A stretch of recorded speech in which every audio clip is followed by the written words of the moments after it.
La seduta è aperta.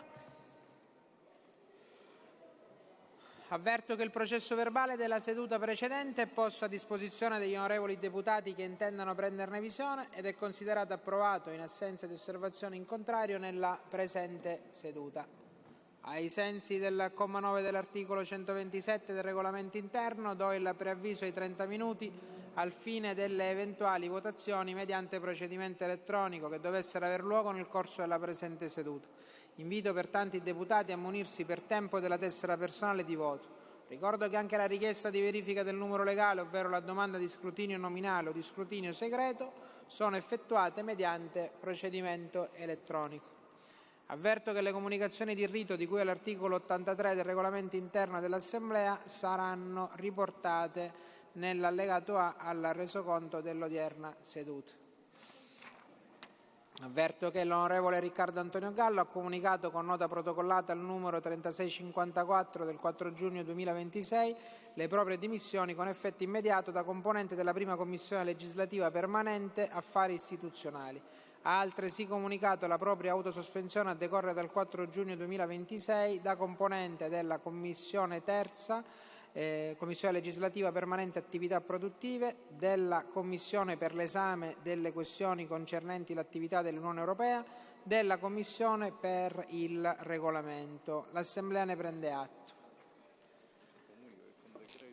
Comunico che con decreto numero 155 l'onorevole Salvatore Geraci è nominato componente della Commissione per il regolamento ai sensi dell'articolo 39,1 del regolamento interno dell'Assemblea.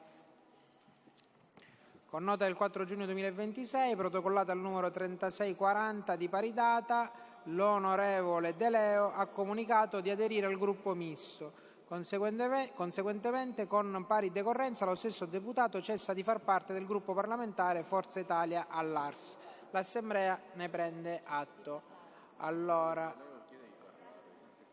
ha chiesto di intervenire l'onorevole De Leo su che cosa? Sì, per evitare che io tolga la parola ai colleghi, avviso che l'intervento è strettamente a quello che è inerente ai punti all'ordine del giorno, o se c'è una motivazione in particolare la deve esplicitare. Sulla comunicazione, prego, onorevole De Leo.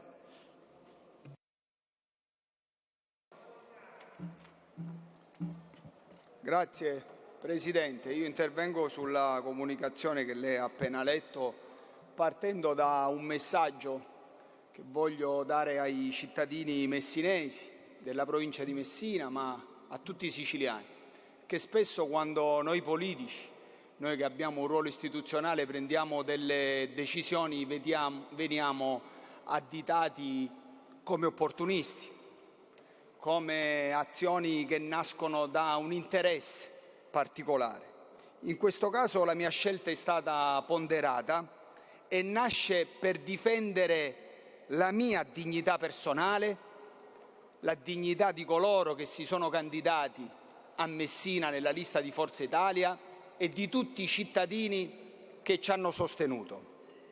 Io ho fortemente denunciato quanto avvenuto nelle elezioni amministrative a Messina attraverso una conferenza stampa il 30 maggio e risparmio chiaramente i dettagli di quella conferenza che sono noti, ma si è verificato a Messina un vero e proprio delitto politico, lo definisco, perché abbiamo assistito a un'azione scientifica e studiata nei minimi dettagli per azzerare la rappresentanza democratica. Questo è avvenuto nel silenzio omertoso del partito di Forza Italia, che in questo momento chiaramente si deve occupare anche di altre vicende, e si sono favorite logiche oligarchiche, di interessi di bottega, una disfatta che ho già avuto modo di dire orchestrata da corvi e pupari con i metodi noti alle cronache. E questo lo dico perché io non mi piego, che sono abituato alla politica vera, la politica pulita, quella della competizione, quello che non è successo e non è avvenuto a Messina.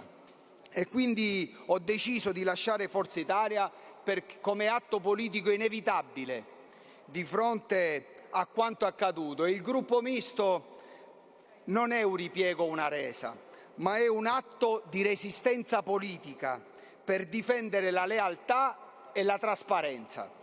E da qui, dal Parlamento siciliano, dove i cittadini mi hanno eletto e mi hanno permesso di rappresentarli, che continuerò il mio lavoro, come sempre da uomo libero e per la mia gente, fuori da compromessi e dai silenzi. Grazie. Grazie. Allora siamo su cosa? Sull'ordine dei lavori? Grazie Presidente. Io non posso non intervenire oggi in quest'Aula da donna e da rappresentante delle istituzioni per le parole agghiaccianti che abbiamo ascoltato da intercettazioni di un collega di questo Parlamento regionale, il Parlamento più antico d'Europa. Io prendo assolutamente le distanze e mi auguro, caro Presidente, che anche lei prenda le distanze, perché è veramente inaudito ascoltare delle parole così gravi da colleghi e da esponenti di queste istituzioni.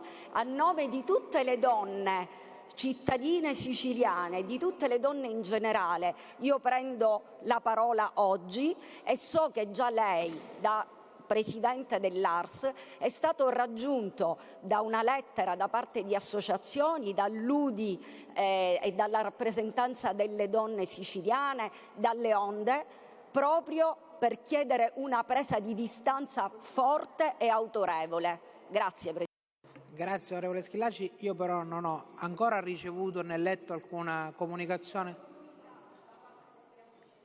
Lei avrà letto un comunicato, non è detto che anche io abbia letto il comunicato. Ad oggi non l'ho ricevuto, quando la riceverò e quando leggerò farò assolutamente le dovute osservazioni, ci mancherebbe. Però ancora non mi è arrivato nulla.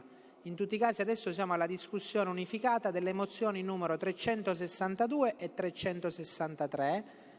Intanto devo invitare il primo firmatario ad illustrarle e poi successivamente, se ci saranno interventi sull'ordine dei lavori, prima Sunseri e poi De Luca. Prego onorevole Sunseri e dopo onorevole De Luca. Grazie Presidente, no, semplicemente le chiederei se è possibile di trattare precedentemente, lo dobbiamo trattare entrambe, la 363 in modo tale anche da permettermi e permettere al nostro gruppo di approfondire la precedente, predisporre un emendamento eventualmente alla prima mozione, quindi trattiamo magari se è possibile la 363 e poi... La discussione è unificata, però possiamo venire incontro a quello che lei ha appena detto andando a votare successivamente prima la 363 e poi eventualmente si modifica la 362. Ha chiesto di intervenire sull'ordine dei lavori l'onorevole De Luca.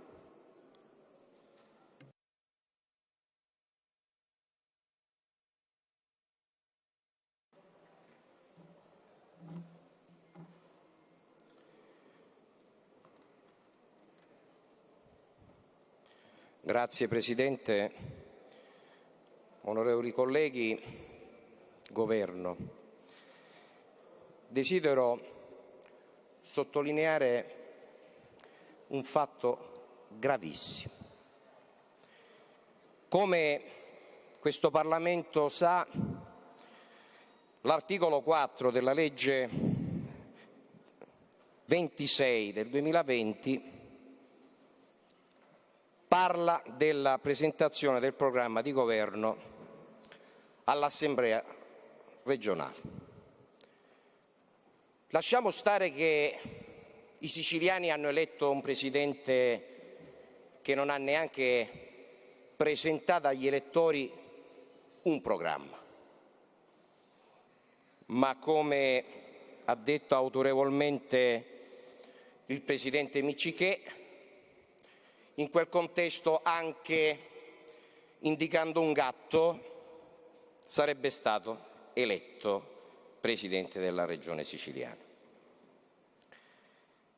Io comunque voglio soffermarmi su un altro aspetto, Presidente, e che riguarda questo Parlamento. L'articolo 4 così recita: il Presidente della Regione, in un'apposita seduta dell'Assemblea regionale siciliana, da tenersi nei 15 giorni successivi all'insediamento dell'ufficio di presidenza di quest'ultima, presenta all'Assemblea regionale il programma di governo. Nel programma sono individuati gli obiettivi strategici, gli strumenti e i tempi di realizzazione dello stesso. Il presidente Schifani lo ha fatto, anche se in ritardo. Ma il secondo comma prevede che annualmente il Presidente della Regione presenta all'Assemblea regionale una relazione sull'attuazione del programma, nonché sull'attuazione delle leggi e degli atti di indirizzo approvati dall'Assemblea. Signor Presidente, il Presidente Schifani ha presentato una sola volta il resoconto dell'attività svolta in attuazione del programma.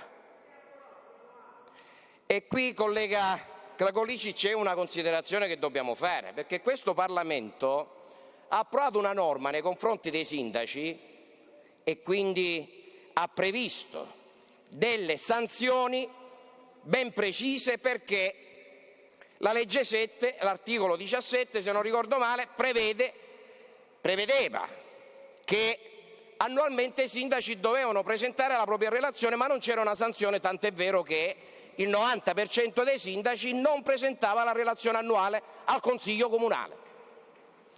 Questo Parlamento ha approvato una norma che ha portato al 100% dei sindaci a dare conto ai Consigli Comunali dell'attuazione del programma che lo ha portato ad essere eletto. Siamo stati bravi. E allora è ovvio che la sanzione certe volte serve ad educare, ad indirizzare. Presidente del Parlamento, lei cosa intende fare rispetto a una chiara violazione di legge?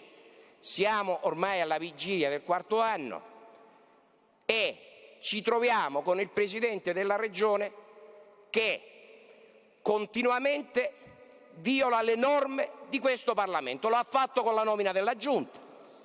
A novembre ha defenestrato 2 colleghi senza sapere il motivo. Poi ad aprile ne ha fatta rientrare una, solidarietà al collega Messina, ma glielo dico con tutto il cuore, guardi, nel pieno rispetto, perché lei è stato buttato fuori senza alcun motivo. Dopodiché la sua collega è stata più fortunata di lei. Non so se si è raccomandata a Dio o ad altri, però lei è rimasto fuori e lei è rientrata. Ed è ovvio che probabilmente la raccomandazione a Gesù, come suggerisce il collega Cracolici, avrà avuto un effetto concreto e preciso. Anche in questo caso, signor Presidente, ci siamo trovati con il Re Sole che ha continuato ad agire in violazione delle leggi di questo Parlamento. Ed è un problema naturalmente dei capi tribù della sua maggioranza, non ci riguarda, anche se oggi ormai vediamo che si sta dipingendo il crepuscolo e quindi la conclusione di questa legislatura anticipata.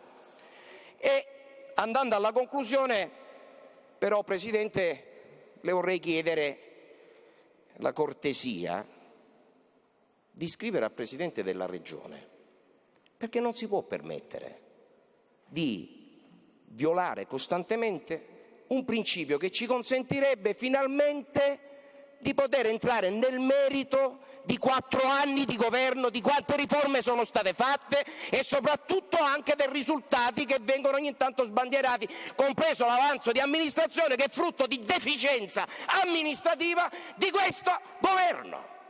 Ed è ovvio che noi non ci possiamo consentire, signor Presidente, di continuare in queste condizioni. Quindi l'invito conclusivo è questo. Consiglio non richiesto. Sarebbe opportuno, arrivato a questo punto, che il Presidente della Regione faccia quell'altro adempimento che fanno i sindaci a conclusione del proprio mandato. Si chiama relazione di fine mandato. Che il Presidente della Regione venga in aula, presenti la relazione di fine mandato e ce ne andiamo a votare. Perché non capisco oggi cosa debba discutere questo Parlamento al cospetto di provvedimenti che oltre a esercitare il ruolo e far ricordare al mondo che esistiamo, nella sostanza non servono a nulla. Quindi la invito, Presidente, a scrivere al Presidente della Regione per far rispettare le previsioni dell'articolo 4 della legge 26 del 2020. Grazie. Ha chiesto su che cosa? Sull'ordine dei lavori. Prego. Prego. No, se lei interviene sull'ordine dei lavori ha priorità. Prego.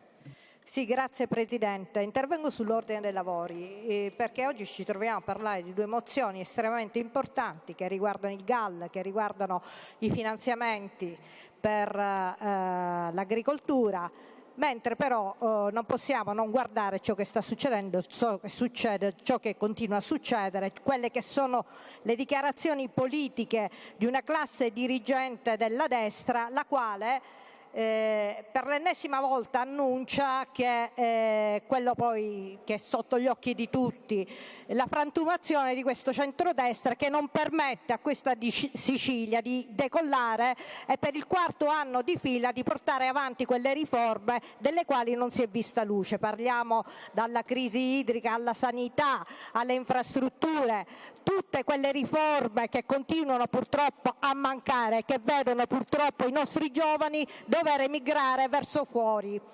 E allora, Presidente, rispetto alla priorità di queste mozioni che sono senz'altro importanti, credo e crediamo che ci siano in questo momento dei temi da affrontare di natura pubblica, di natura politica pubblica, perché quando ci sono degli esponenti importanti di questa maggioranza che dichiarano che nell'eventualità dovesse vincere il Campolargo ad Agrigento se ne trarranno le dovute conseguenze, in quest'Aula io non vedo il Presidente Schifani né quasi nessun assessore, se non l'assessore San Martino e l'assessore Albano oggi presenti in Aula, che ringrazio per il loro intervento oggi in Aula.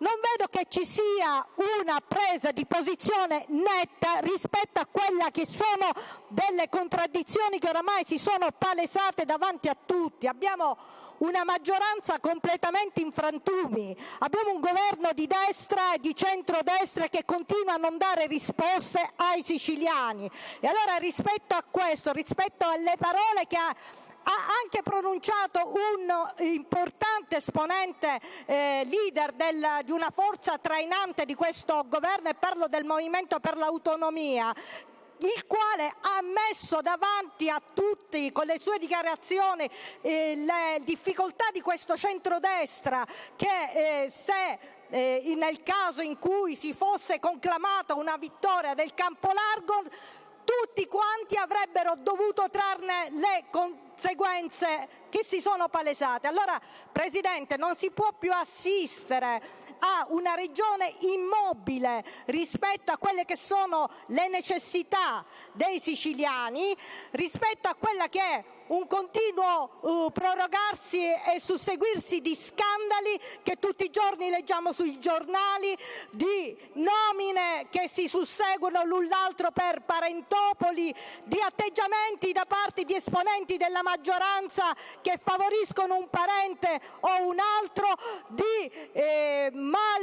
e ha fatto bene la mia collega a sottolineare, di quelle frasi vergognose che vengono utilizzate ai danni di tutte le donne e tutte insieme di qualsiasi colore politico in quest'Aula ci indigniamo per queste frasi, che questa classe politica maschile, che dovrebbe essere l'esempio di come ci si comporta in Sicilia, perché ognuno di noi è un'istituzione. Presidente, le chiedo di invitare formalmente il Presidente Schifani di venire in Aula e di trarre le dovute conclusioni rispetto a quella che è una crisi dalla quale i siciliani vogliono uscire. Grazie Presidente. Grazie onorevole Adorno. Solo a titolo informativo dico, queste mozioni sono state sollecitate in conferenza dei capigruppo dalle opposizioni, dico, non sono state scelte così in maniera arbitraria. Comunque ha chiesto di intervenire l'onorevole Catanzaro. No, ha chiesto di intervenire. Dovrebbe intervenire per illustrare le mozioni. A meno che non le vuole illustrare, onorevole Catanzaro. Certo, lo deve illustrare.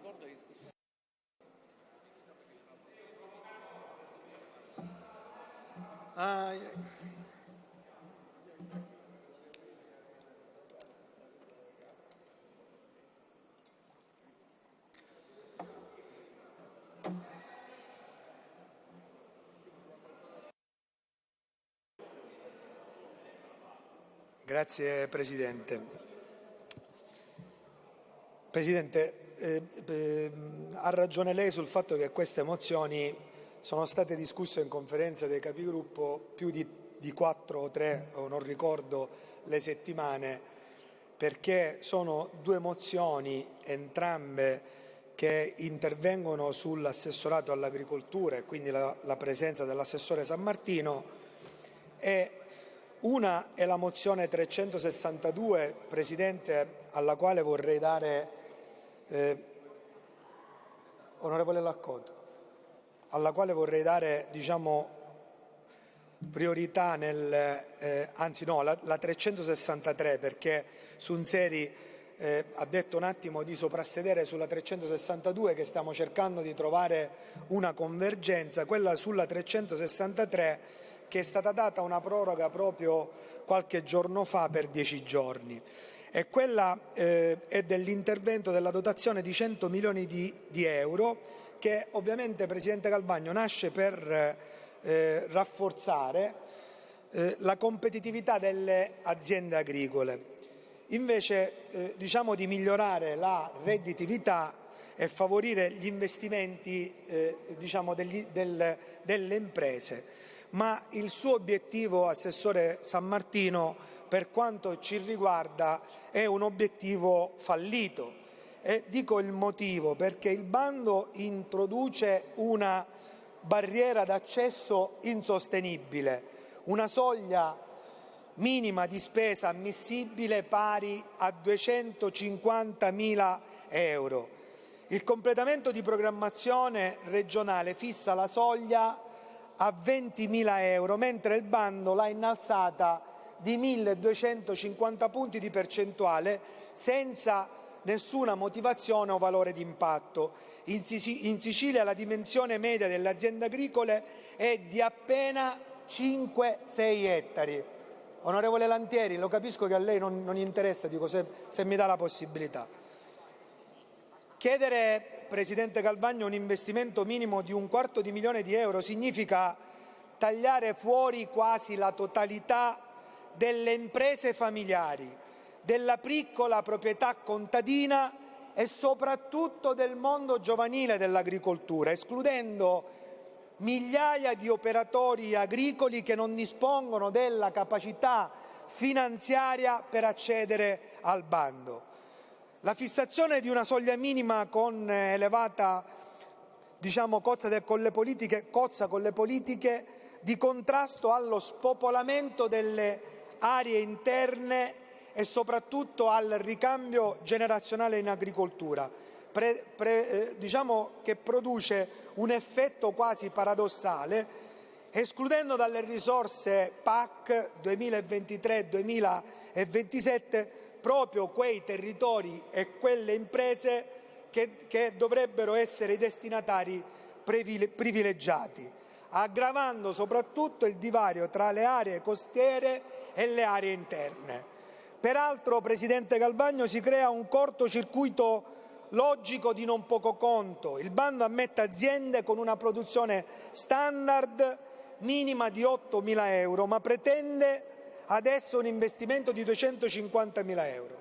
Altro effetto ovviamente penalizzante di questa abnorme soglia minima è relativa soprattutto, e stamattina ho ricevuto diverse telefonate dai sindaci delle isole minori, si rileva infatti la totale assenza di un punteggio premiale specifico sia di una quota di dotazione finanziaria sia di una quota economica.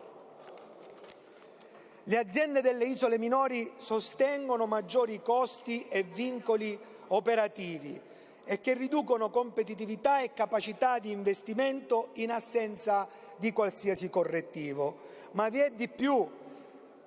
Per ottenere 30 punti su 100 il bando esige un'attestazione bancaria di solidità economica priva di riserve. Di fatto, diciamocelo, la Regione delega il potere di selezionare dei beneficiari di fondi pubblici al sistema bancario privato, subordinando l'accesso alla misura e alla valutazione discrezionale di soggetti privati e determinando una disparità tra aziende già integrate nel sistema creditizio e aziende che sono pur valide sotto il profilo tecnico e produttivo, ma non dispongono dei requisiti e rapporti bancari. Insomma, si sceglie di concentrare i fondi europei nelle pochissime aziende con grandi attori, trasformando un aiuto che doveva essere diffuso per un privilegio per aziende agricole e industriali o gruppi finanziari. La Sicilia, signor Presidente, non può permettersi che queste risorse destinate allo sviluppo rurale diventino strumenti accessibili soltanto a soggetti economicamente più forti. E allora, proprio per questo, con la mozione chiediamo di abbassare la soglia dei 250.000 euro, anche prevedendo tetti differenziati, di eliminare il vincolo discriminatorio dell'attestazione bancaria da 30 punti, una riserva di risorse dedicata ai progetti per le isole minori e la riapertura dei termini per la presentazione delle domande in modo congruo. Questa è la mozione 363 che mi pare di vederci in molti all'interno di quest'Aula d'accordo su come procedere e chiedere al Governo di accettare quello che sono le nostre prerogative nella mozione stessa. La 362, Presidente, al di là che il regolamento impone ovviamente da parte mia come primo firmatario di essere discussa nella discussione generale proprio su quella dei GAL, mi permetto ovviamente di dire soltanto che a distanza di oltre 2 anni le note del Dipartimento regionale del 2006 dell'Agricoltura introducono una interpretazione radicalmente diversa sulla vicenda dei GAL. Però questo argomento lo abbiamo anche discusso e approfondito in Commissione UE con il Presidente Sunzeri su mia richiesta per essere auditi i GAL, e proprio per questo, Presidente Galvagno, su questa mozione stiamo cercando un attimino di trovare una convergenza per capire un attimo se si possa proseguire in una votazione quanto più possibile unanime da parte dell'Aula. Grazie. Grazie onorevole Catanzaro. Ci sono interventi? Prego onorevole prima Burtone, Lombardo, Venezia, Safina.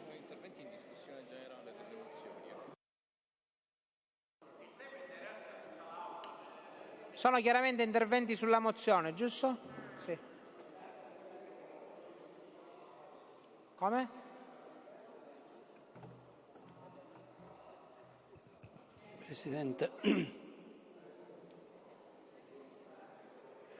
Presidente, il nostro capogruppo ha in maniera puntuale sottolineato gli aspetti significativi di questa mozione, va parallela ad un'altra che abbiamo presentato e che ha alcuni aspetti tecnici che a nostro parere hanno anche un valore, però ci permettiamo alcuni di noi di mettere a fuoco quelle che sono le indicazioni che noi vogliamo passare all'assessore Sammartino, che ne possa fare uso, possa utilizzarle per migliorare, a nostro parere, la utilizzazione di un bando che è molto importante perché incide nelle nostre comunità agricole che sono in difficoltà, hanno problemi che sono aumentati per la crisi economica derivante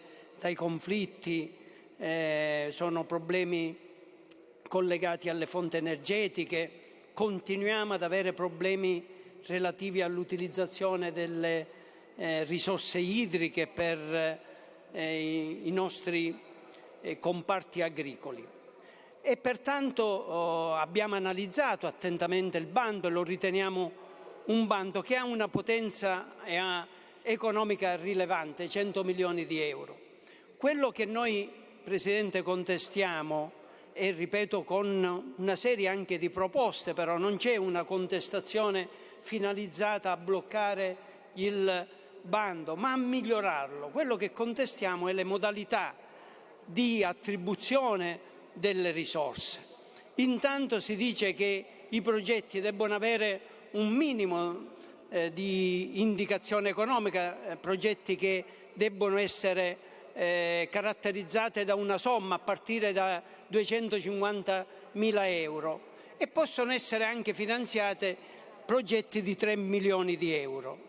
Veda Presidente, noi se ci facciamo la proposta che il nostro capogruppo ha indicato è perché pensiamo che le caratteristiche della nostra agricoltura siano tali che ci siano prevalenze di strutture piccole e medie imprese agricole. Non abbiamo queste grandi strutture, se ci sono le grandi strutture agricole sono quelle che hanno già una potenzialità notevole. Quindi se dobbiamo incidere per migliorare le condizioni della nostra agricoltura dobbiamo guardare a questa parte che in questi anni si è indebolita e perché abbiamo avuto i problemi legati alla siccità, a una serie di questioni che più volte abbiamo in quest'Aula sollecitato. E quindi noi chiediamo specificatamente, Assessore, che il minimo di progetto finanziabile sia quello di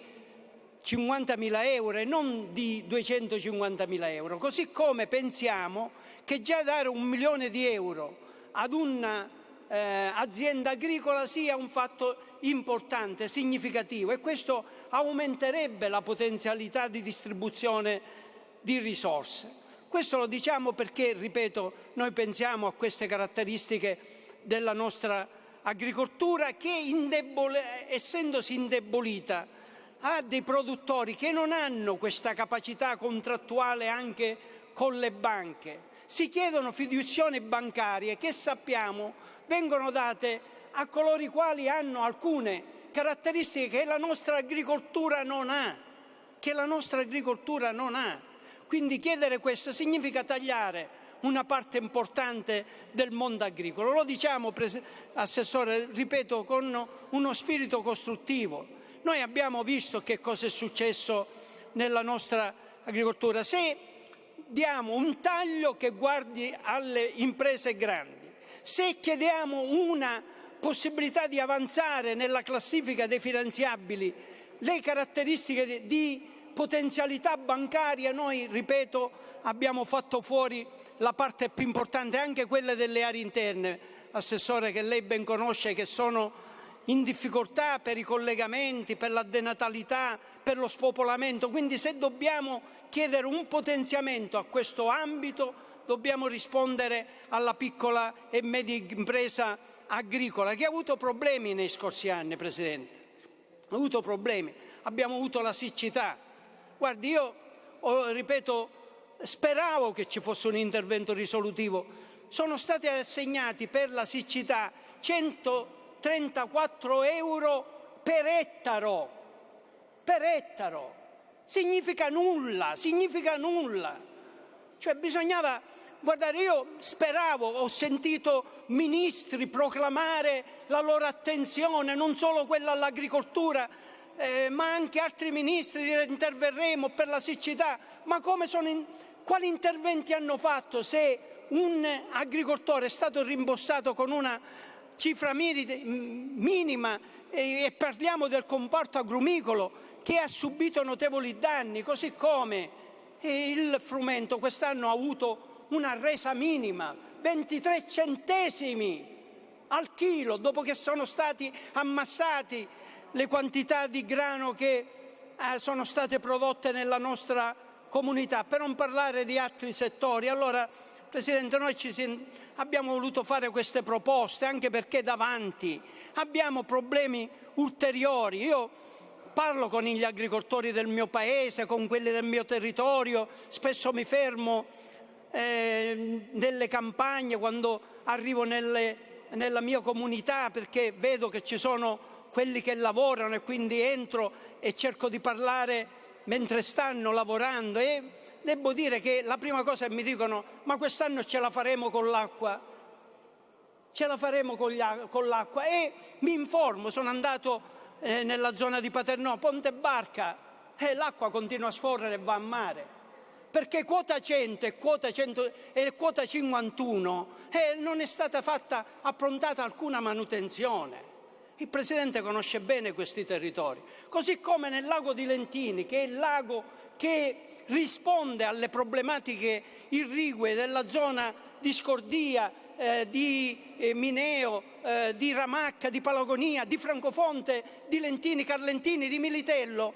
E quest'acqua, noi abbiamo fatto la battaglia negli anni scorsi come Partito Democratico per dotare il lago di Lentini di 2 pompe di sollevamento. Ora mi si dice, Assessore, che ancora la manutenzione non è stata fatta, che ci sono in quell'area delle reti colabrodo. Allora io non lo dico, credo, per polemizzare assolutamente, lo dico con la consapevolezza di chi è amministratore e deve quindi prima di tutto costruire.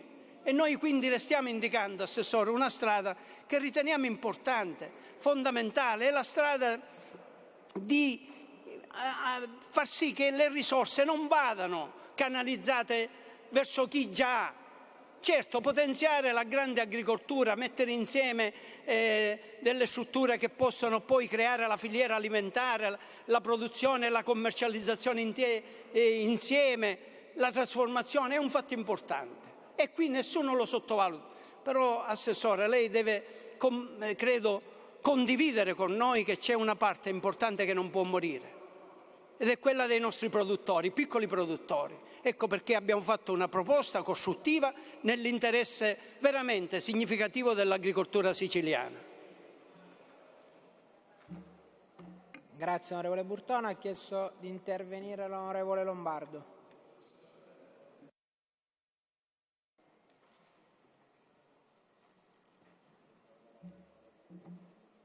Grazie Presidente, esponenti del Governo, colleghi della maggioranza.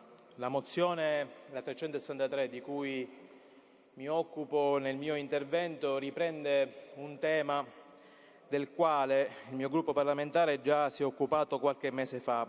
Attraverso anche atti parlamentari abbiamo presentato una interpellanza che sostanzialmente ricalca questa mozione e che non ha avuto risposta. Abbiamo anche attraverso la stampa lamentato le criticità di questo bundle, quello che è l'SRD 01, richiamandoci quello che è il CSR. Lo ha ricordato il collega Catanzaro, il complemento di programmazione per lo sviluppo rurale PSP 23-27, che al C08, al criterio G08, proprio in ordine a questo tipo di misura, prevede come limite minimo di investimento la soglia appunto di 20.000 euro e giustifica questa previsione con il fatto che in tal modo questa misura non obera di eccessivi oneri amministrativi chi fa l'istanza e quindi sostanzialmente i produttori agricoli, ed è garanzia anche di un maggiore grado di sostenibilità dell'investimento. Invece ci accorgiamo, a differenza di quanto accade nelle altre regioni, la Sicilia in tal senso è stata la prima e unica regione d'Italia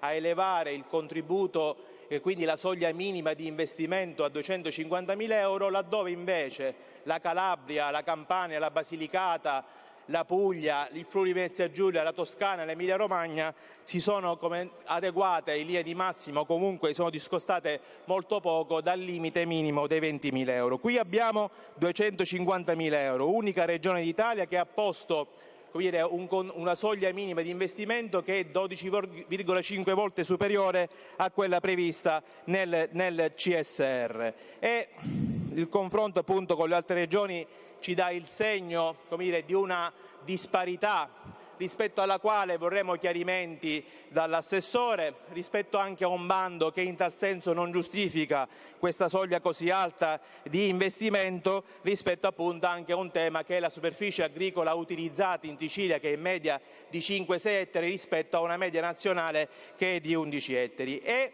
dalle stime che noi abbiamo si verifica il risultato per il quale la platea dei beneficiari, dei potenziali beneficiari, è notevolmente circoscritta alle grandi imprese agricole e commerciali, con buona pace dei piccoli e medi produttori agricoli. L'80% delle aziende agricole siciliane rimane di fatto già esclusa a monte da questa misura. E poi abbiamo anche delle indicazioni, ci provengono dal CNEL, che vede il comparto agricolo come strumento di riscatto e di rilancio delle aree interne stesse, e invece ovviamente questa misura comprime notevolmente questa possibilità. E emerge questa anomalia, questo criterio pienamente selettivo, che è quello della soglia minima di investimento, ma nelle pieghe del bando e di questa misura individuiamo altri criteri selettivi e ulteriormente restringenti nella materia. Mi riferisco, ne hanno parlato già alcuni colleghi, all'attestazione bancaria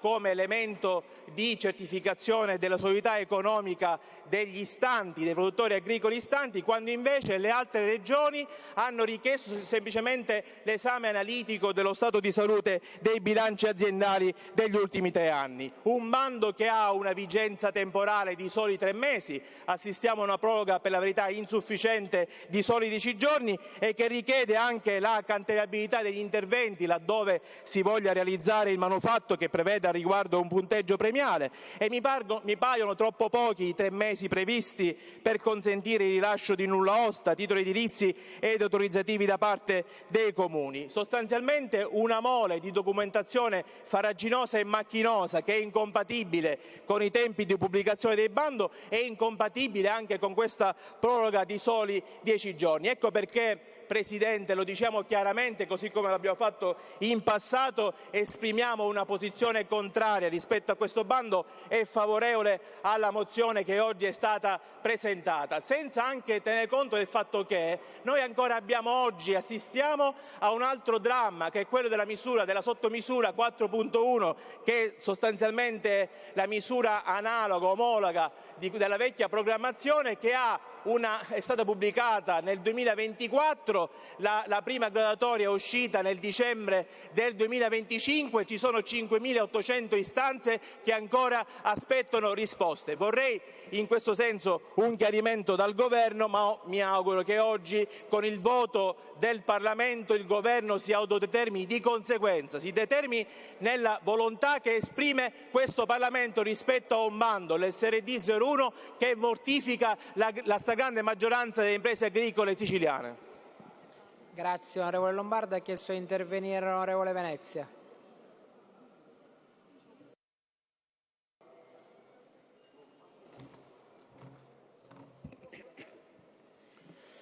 Grazie Presidente, onorevoli colleghi, rappresentanti del Governo.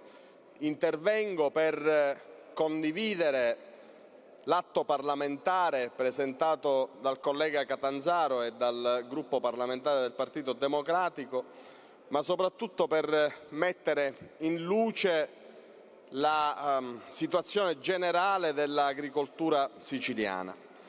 Vede, Assessore San Martino, noi veniamo già da una condizione di svantaggio determinata dal fatto che la politica agricola comune e gli strumenti di programmazione ad essa connessi sono stati scritti a migliaia di chilometri da qui, e nel redigere questi documenti di programmazione non sono stati tenuti in considerazione le peculiarità del nostro territorio, le peculiarità della nostra agricoltura, e abbiamo visto come la PAC 23-27 ha penalizzato fortemente interi comparti, dal comparto ovicaprino, per esempio, che è stato escluso dal meccanismo degli ecoschemi, e in particolare dall'ecoschema 5, che prevede incentivazioni che per favorire le colture cosiddette mellifere, e cioè quelle colture che favoriscono l'impollinazione che, come ci suggeriscono gli scienziati, è molto utile alla biodiversità. Ma la diffusione delle colture mellifere è, a nostro avviso, ma non solo a nostro avviso, incompatibile con il clima siciliano, è incompatibile con le condizioni dettate dall'emergenza climatica che sta vivendo la Sicilia, e tutto questo determina già in generale una condizione di accentuazione della crisi del comparto agricolo nel suo complesso. A ciò vi è da aggiungere il fatto che negli ultimi 20 anni ben 4.000 aziende agricole siciliane hanno chiuso i battenti, per lo più piccole aziende a conduzione familiare, di pochi ettari o di poche decine di ettari, e questo ha determinato, soprattutto nelle aree interne e nelle aree montane, questo processo ha determinato e ha accelerato il fenomeno dello spopolamento e dell'abbandono delle terre. Per cui noi reputiamo che le risorse del cosiddetto secondo pilastro, che sono quelle del piano di sviluppo rurale, debbano essere spese per sostenere soprattutto i piccoli agricoltori, e devono essere spesi per sostenere gli agricoltori che operano nelle aree svantaggiate. Attraverso diversi atti parlamentari abbiamo sollecitato, per esempio, Assessore San Martino, le misure a superficie di compensazione per le aree rurali svantaggiate. È stato emanato un bando un paio d'anni fa, ma non si è dato seguito a queste risorse, che sono assolutamente preziose, anche alla luce del fatto che i contributi della PAC sono sensibilmente diminuiti per alcune fasce di agricoltori. Per cui nel momento in cui noi ci troviamo dinanzi ad un bando di 100 milioni di euro, che giustamente ha l'obiettivo di sostenere gli investimenti nel settore dell'agricoltura, che in Sicilia più di ogni altra regione ha bisogno delle necessarie innovazioni, reputiamo che sia opportuno volgere lo sguardo ai piccoli imprenditori e a quelli che operano nelle aree svantaggiate, così come riteniamo opportuno che altrove, in altre regioni, si sono sviluppate anche sotto il profilo legislativo iniziative di natura regionale per incentivare l'utilizzazione dei sistemi di intelligenza artificiale e di agricoltura di precisione nel sistema di produzione agricolo presente in altre regioni. Per cui da questo punto di vista la Sicilia è indietro. Noi stiamo lavorando e presenteremo nei prossimi giorni un disegno di legge relativo all'agricoltura di precisione e all'utilizzazione dei sistemi di intelligenza artificiali nel comparto agricolo, e reputiamo che da questo punto di vista che la Sicilia si debba adeguare anche a ciò che avviene altrove, con un occhio particolare ai piccoli imprenditori agricoli e a quelli che operano nelle aree svantaggiate. Per questa ragione noi sosteniamo convintamente questa mozione. Grazie. Grazie onorevole Venezia. L'ultimo intervento, l'onorevole Safina. Prego, onorevole.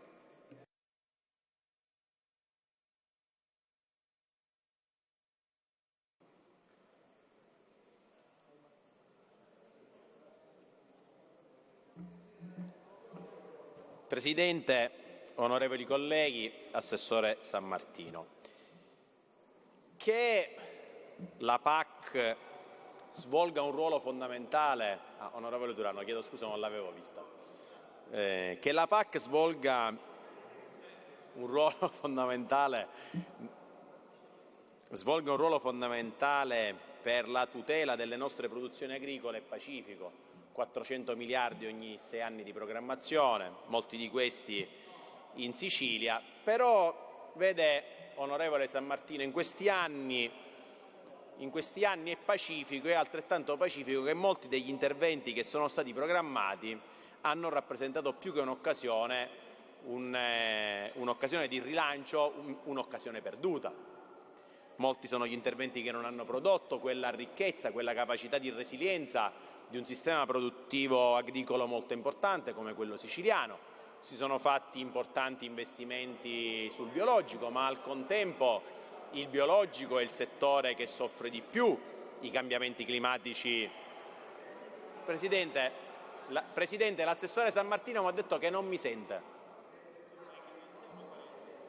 Sempre il microfono comando. Onorevole Safina, il problema è che lì c'è un capannello e sono tutti deputati del suo partito.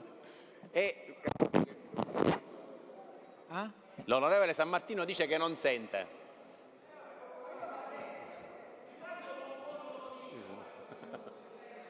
Lui predilige i dentisti.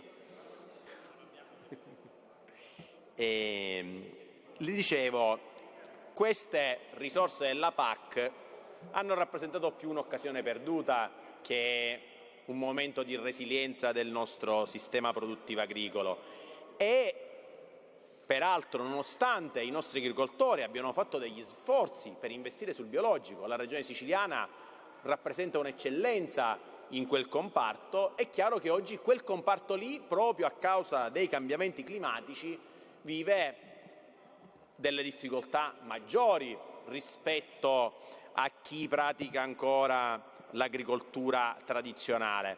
E dunque programmare bene gli investimenti della PAC, delle varie misure, ivi compresa quella della quale stiamo discutendo oggi con questa mozione, è davvero importante e rappresenta per tutti noi un obbligo. E devo dire la verità, Assessore, quando ho letto il bando ho pensato che questo bando, e mi stranisce perché i funzionari e i dirigenti dell'assessorato all'agricoltura non sono certamente degli sprovveduti, però mi è sembrato di vedere un bando costruito su un sistema e su un'agricoltura che in Sicilia non esiste.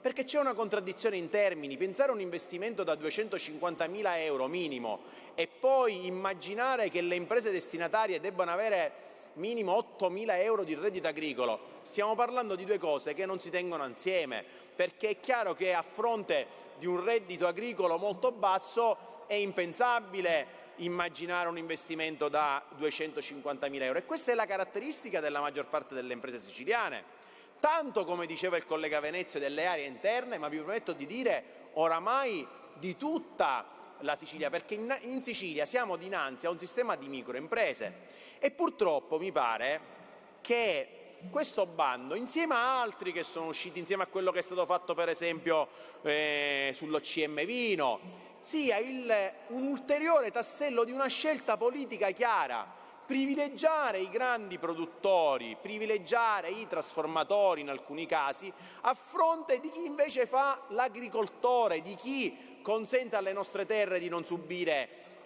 il processo di desertificazione, consente alle nostre terre di essere ancora una bellezza paesaggistica invidiata da chiunque passeggia per le nostre campagne, e invece no, a fronte di questo sistema di produzione agricola si sceglie di tutelare il grande produttore, ovvero di dire ai piccoli: guardate, continuate ad abbandonare le terre come state facendo, perché vede, noi dobbiamo superare una logica per aiutare realmente le imprese agricole a resistere, che è la logica degli aiuti. Dobbiamo passare a una logica degli investimenti seri, quelli che ci consentono di superare e di contrastare i cambiamenti climatici, quelli che ci consentono di superare le varie fungiti che si abbattono sulle nostre produzioni agricole, le peronospere, le cicaline, tutte le varie malattie che lei oramai da assessore all'agricoltura conosce sicuramente meglio di me e probabilmente rischia di prendere quando si reca nelle varie campagne. Ma questo bando non risponde a questa esigenza. Non risponde a questa esigenza perché comporterà ulteriori abbandoni, comporterà ulteriore desertificazione. Con lei, a fianco a lei, c'è l'assessore Turano che vive in un comune molto bello della provincia di Trapani, che è il comune di Alcamo, circondato da moltissime colline. Assessore Turano, le colline che circondano il suo comune quest'anno erano piene di quella che si chiama sulla, che fa quel fiorellino rosa, fucsia. Sa cosa significa però la presenza di quel fiorellino nel periodo primaverile? Che i produttori di grano non lo hanno più piantato, perché non è più conveniente piantare il grano, perché quando produrre un chilo di grano costa 30 centesimi e il prezzo è a 20 centesimi, è chiaro che non è più conveniente produrre grano. Allora io mi aspetto da questo governo che per esempio presenti un bando per agevolare la chiusura della filiera del grano, per consentire di evitare le speculazioni sul mercato. Invece di tutto questo non c'è traccia nella vostra programmazione. No, questo bando non lo fa, questo bando non raggiunge questo obiettivo, perché la filiera del grano non viene chiusa, la filiera dei cereali è abbandonata a se stessa. Allora io su questo sfido la sua sensibilità, così come la sfido a chiudere tutte le filiere produttive agricole e potenziare quelle che già sono chiuse, quali quelli per esempio della vitivinicoltura, che è una filiera chiusa ma che necessita di nuovi investimenti per essere più concorrenziale, ma che significa che non si danno il 20% dei bandi a chi produce e a chi ha chiuso la filiera e l'80% ai trasformatori. Io non nego che i soldi ai trasformatori, che hanno fatto grande il nome del vino siciliano, debbano essere dati, ma debbono essere dati con criteri e proporzionalità. Non è possibile che ci sia questa sproporzione, perché questa sproporzione sta procurando l'abbandono delle terre. Allora, le mie e quelle del Partito Democratico non sono invettive, sono proposte. Le risorse ci sono, utilizziamole meglio, perché ogni qualvolta investiamo impegno e risorse in misure che poi non producono il rilancio di un settore, le abbiamo sprecate. E invertire la tendenza, lo sa cosa dice il presidente della regione Schifani?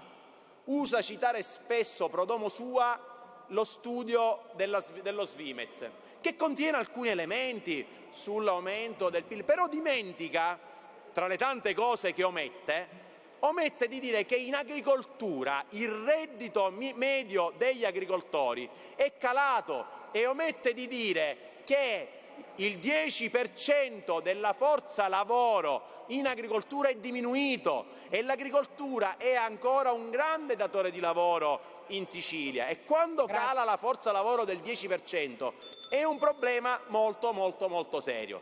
Quindi io, Assessore, la invito ad accogliere questa mozione, ma la invito anche ad aprire una riflessione su quello che è la politica agricola complessiva che noi dobbiamo mettere in campo. Grazie. Grazie onorevole Safina. Credo che l'assessore voglia rispondere, forse? Sì. È unificata. Solo sulla 363. Che vuole dire? Ah, deve intervenire, prego, onorevole Sinceri.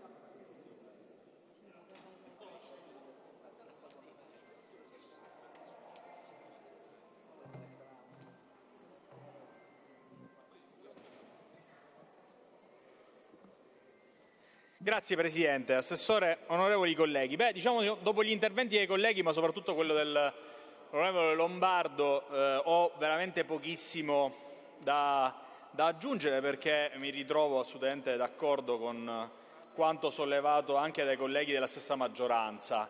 Faccio riferimento ovviamente alle criticità per lo più operative che sono state riscontrate in merito all'investimento del bando SRD01, cioè quello sugli investimenti produttivi agricoli. La nota che mi sono permesso di inviare all'assessore e al direttore generale in qualche modo anticipava, ecco, diciamo così, perché poi è stata depositata successivamente la mozione di cui oggi stiamo discutendo. Mi permetto di leggerla perché di fatto è quanto oggettivamente poi è stata oggi riportata da tutti i colleghi, perché il bando di cui stiamo discutendo oggi mette a disposizione del comparto agricolo regionale una dotazione finanziaria di 100 milioni di euro, con contributi fino al 65% per le aziende ordinarie e fino all'80% per i giovani agricoltori. E risulta ad oggi, tra i bandi pubblicati, sicuramente una delle misure di investimento più importanti e più strategiche del PSP 23-27. Tuttavia, come hanno già detto bene i colleghi precedentemente, sin dalle prime settimane dell'apertura del bando e dell'apertura delle domande, un fronte, potrei dire nella loro interezza, di tutte le organizzazioni professionali presenti nel territorio regionale hanno segnalato una serie di criticità che investivano totalmente la struttura del bando. La criticità più grave riguarda sicuramente il criterio di selezione relativo alla solidità economica, che prevede l'acquisizione di un'attestazione bancaria per un valore di 30 punti su 100, quindi il 30% dei punti veniva identificata dall'attestazione bancaria, quindi un terzo del punteggio era conseguibile solo e esclusivamente con l'attestazione bancaria. Considerata che la soglia minima per accedere alla graduatoria è fissata a 45 punti, l'assenza di questa attestazione rende di fatto quasi impossibile la partecipazione e l'accesso alla graduatoria. Nella pratica applicativa diversi istituti di credito stanno trattando questa attestazione alla stregua di una delibera di mutuo, subordinandone il rilascio all'apertura preventiva dei prodotti finanziari o a valutazioni interni collegiali con tempi di applicazione assolutamente non compatibili con la scadenza del bando. Ciò avviene anche per aziende con fatturato superiore a 1 milione di euro, per le quali l'attestazione dovrebbe rappresentare un adempimento di fatto di routine. Risulta, tra l'altro, che una delle associazioni più importanti in regione come Confagricoltura abbia già segnalato il problema all'ABI senza ottenere alcun cambiamento, a conferma che la regione non avesse predisposto, a monte della pubblicazione del bando, alcun accordo preventivo con il sistema bancario. Sul piano informatico, la Federazione degli Agronomi e Forestali ha segnalato più volte all'assessorato l'impossibilità, tra l'altro, di utilizzare correttamente l'applicativo SIAN, in quanto i bandi SRD 01 e SRD 013 non risultavano disponibili all'interno della piattaforma. Questa disfunzione ha trovato riconoscimento a livello nazionale sia al MAFAF che dall'AGEA, che hanno già prorogato al 30 giugno il termine per la presentazione della domanda unica per gli stessi malfunzionamenti del portale SIAN, rendendo di tutto incomprensibile il mancato allineamento per l'unico bando della regione, che era l'SRD 01. A queste difficoltà che stavo annunciando si sono aggiunte la sovrapposizione della scadenza con altri bandi importanti della nostra regione, come ad esempio, citandone alcuni, la domanda unica AGEA 2026, l'OCM Vino e il bando PIF SRD 13, che determina di fatto un sovraccarico nei centri di assistenza agricola. Per quanto riguarda invece dal piano meramente amministrativo e strutturale, così come hanno detto precedentemente i colleghi, la soglia minima di investimenti fissata a 250.000 euro, tra le più elevate in Italia, per questa tipologia di intervento risulta assolutamente incompatibile col sistema agricolo regionale, che vede in Sicilia un sistema agricolo pari al 94% di piccole e medie imprese a conduzione familiare in Sicilia. Altre regioni, come, senza allontanarci troppo, la Calabria, hanno adottato soglie totalmente differenti e differenziate proprio per dimensione aziendale, garantendo una maggiore accessibilità e fruibilità del bando. Anche qui le associazioni di categoria, ma anche i gruppi parlamentari di cui mi onoro di essere componente, hanno proposto come soluzione la sostituzione dell'attestazione bancaria con degli indicatori che sono oggettivi e desumibili dai bilanci aziendali e calcolati da un tecnico progettista. Una soluzione che garantirebbe ugualmente un rigore valutativo da parte del Dipartimento, senza creare una dipendenza dalle tempistiche bancarie.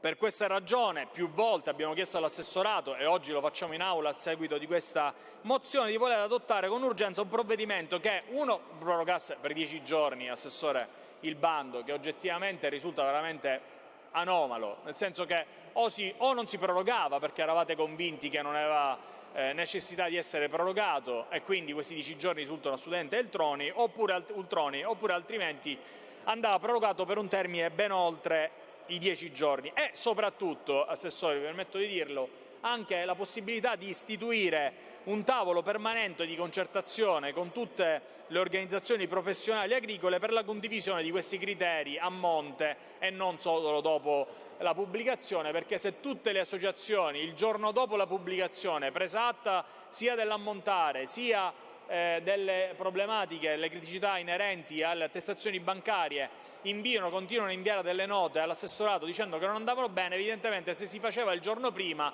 probabilmente non arrivavamo a questa situazione dove l'intero Parlamento oggi chiede di procedere a delle modifiche e anche le associazioni di categoria fanno lo stesso e appare, tra l'altro associazioni di categoria che vivono quotidianamente il territorio e le aziende agricole siciliane, appare veramente incredibile come ci si possa nuovamente concentrare su delle cose che rendono impossibile la presentazione delle domande entro i termini e soprattutto molto difficile e farraginosa la presentazione di richieste, vista la difficoltà a ottenere quelle garanzie bancarie che in Sicilia sappiamo, per aziende dove, come dicevo precedentemente, il 94% sono delle piccole e medie imprese, è veramente difficile ottenerle e quindi difficile partecipare al bando, che tra l'altro è uno dei bandi più importanti del PSP Sicilia. Grazie.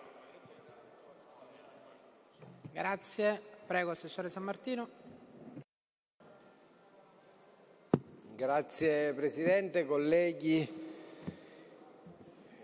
Grazie per questo momento di dibattito, capogruppo del Partito Democratico, in qualità di presentatore di queste mozioni, ma io ne tratterò soltanto una, che è la 363, onorevole Catanzaro, così come dagli uffici della Presidenza mi dicono essere il lavoro di questa giornata.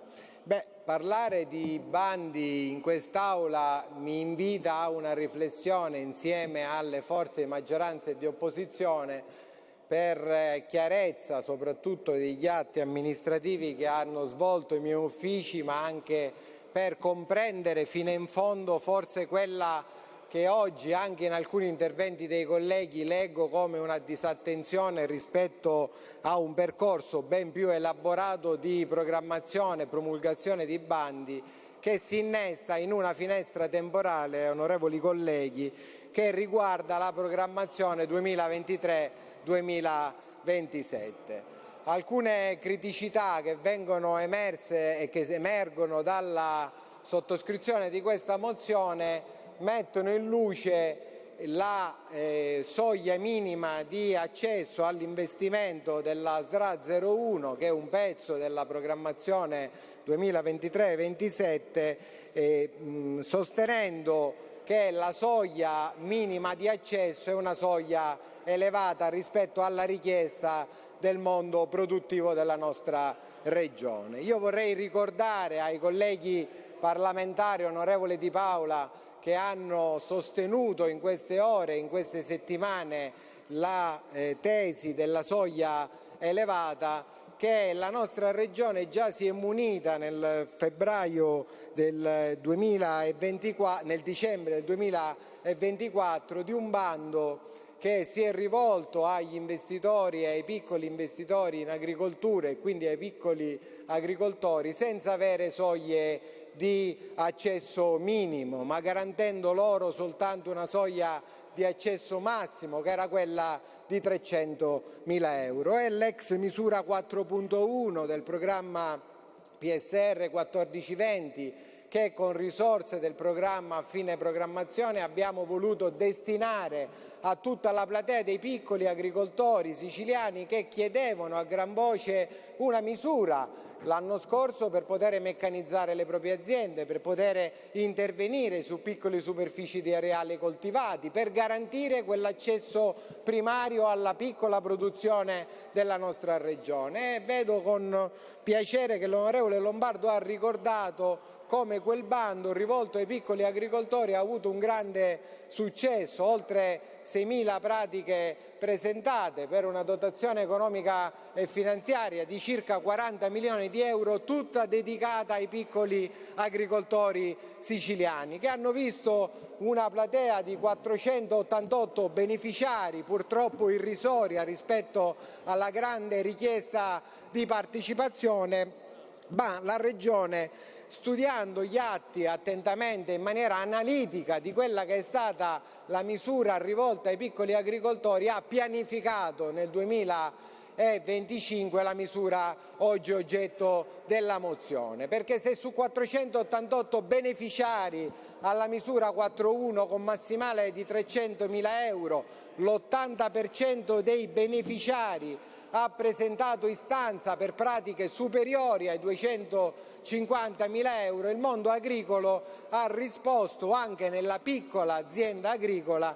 richiedendo quella soglia minima di accesso. Solo 3 aziende, onorevoli colleghi, su 488 beneficiari hanno richiesto soglie inferiori a 250.000 euro. È giusto ricordarlo perché negli atti di un governo bisogna programmare i cicli delle programmazioni comunitarie guardando alla differenziazione dell'offerta amministrativa e politica di quelli che devono essere gli interlocutori beneficiari della finanza pubblica. Il nostro governo ha messo in campo le azioni per rivolgersi ai piccoli agricoltori, ma soprattutto con questi bandi che scadranno il 18 di questo mese si rivolgono al posizionamento nei mercati delle aziende siciliane. In queste ore durante la mozione si è parlato di come il governo, secondo i presentatori della mozione, trascurasse le aree interne della nostra regione. Invito con più attenzione a leggere i criteri valutativi delle griglie di valutazione approvati dal comitato di monitoraggio della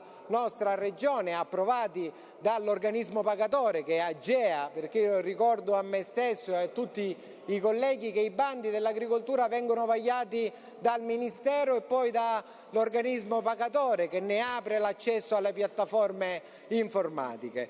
In quel complemento di programmazione, così come è giusto ricordare, tutte le regioni italiane hanno presentato una soglia minima di accesso di 20.000 euro, perché è il minimo che il programma comunitario ti consente di poter fare accedere all'interno della piattaforma telematica, per decidere singolarmente, regioni dopo regioni, come orientare la spesa di investimento pubblico. Certo, i bandi di cui oggi parliamo tracciano rispetto al passato un cambio di paradigma, onorevoli colleghi, rispetto a quello che deve essere il mondo produttivo della filiera primaria nella nostra regione. Veniamo da 3 programmazioni, dai primi anni del 2000, dove i fondi sono stati dati a pioggia e dove i beneficiari delle misure a malapena riuscivano a rendicontare i finanziamenti pubblici ricevuti. Io ricordo, perché mi sono insediato nel dicembre del 2022, con quanta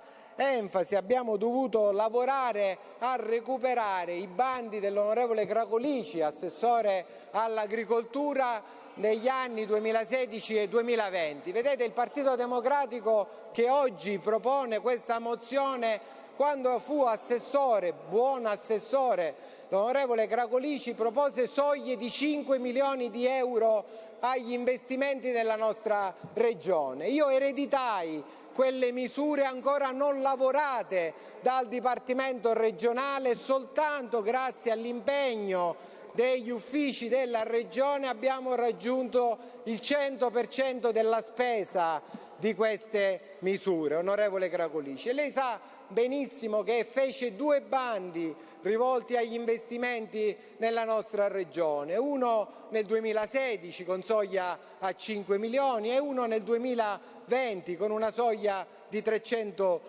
euro, per diversificare l'azione, così come il nostro governo ha fatto sulla ex misura 4.1 e oggi con la misura SDRA 01, che sono una parte del complemento della programmazione che come governo regionale abbiamo voluto mettere in campo. E lo dico perché parlare di svantaggio nelle aree interne offende me in qualità di assessore pro tempore della regione, ma soprattutto offende le carte che in questi anni abbiamo voluto promulgare. Non c'è un bando dell'assessorato regionale all'agricoltura, compresi gli ultimi, che non dà premialità agli agricoltori delle aree interne della nostra regione. Non c'è misura su qualunque programma del vecchio complemento della programmazione o del nuovo che non dà premialità alle aree più svantaggiate, alle aree montane, alle aree oggi più marginali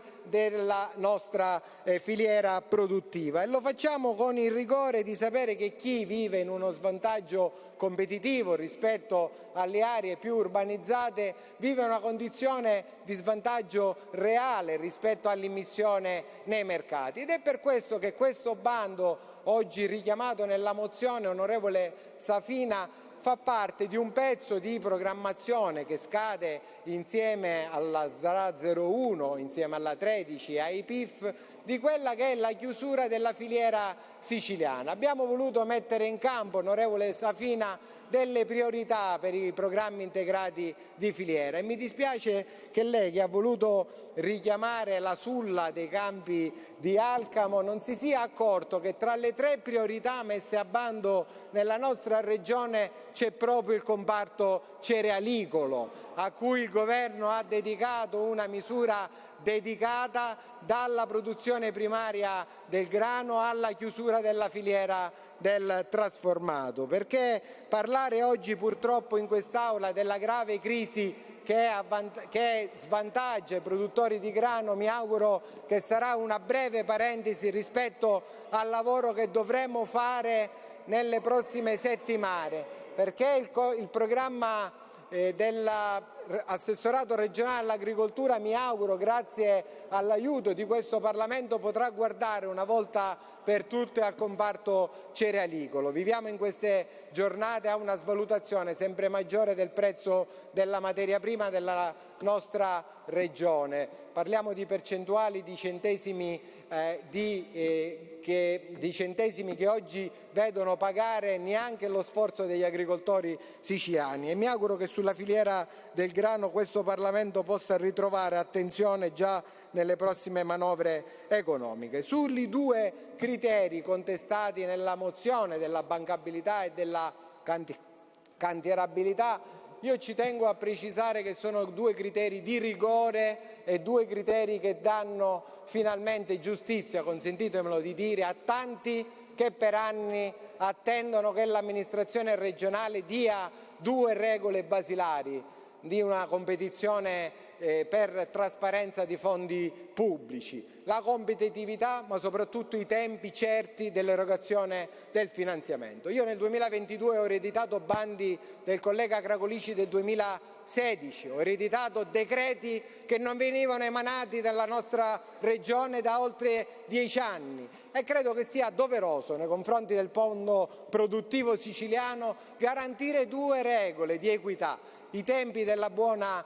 amministrazione, ma anche i tempi certi degli investimenti, perché se in quegli anni il mondo agricolo aveva progettato investimenti che dopo 10 anni o dopo 6 anni ha visto decretati, in quel lasso di tempo è cambiato il mondo produttivo della nostra regione, ed è giusto per questo dare una piccola proroga a questi bandi, ed è stata data per correttezza di informazione, senza alcuna inefficienza tecnica dei portali SIAN richiamati da qualche collega che prima è intervenuto. Il portale SIAN ad oggi ha registrato una grande partecipazione di domande su tutte le misure messe a bando con scadenza al 18 di giugno, superiore già al tiraggio economico delle misure richiamate nella mozione. A conferma, onorevole Catanzaro, che mi auguro che il successo o la disfatta di questi bandi sia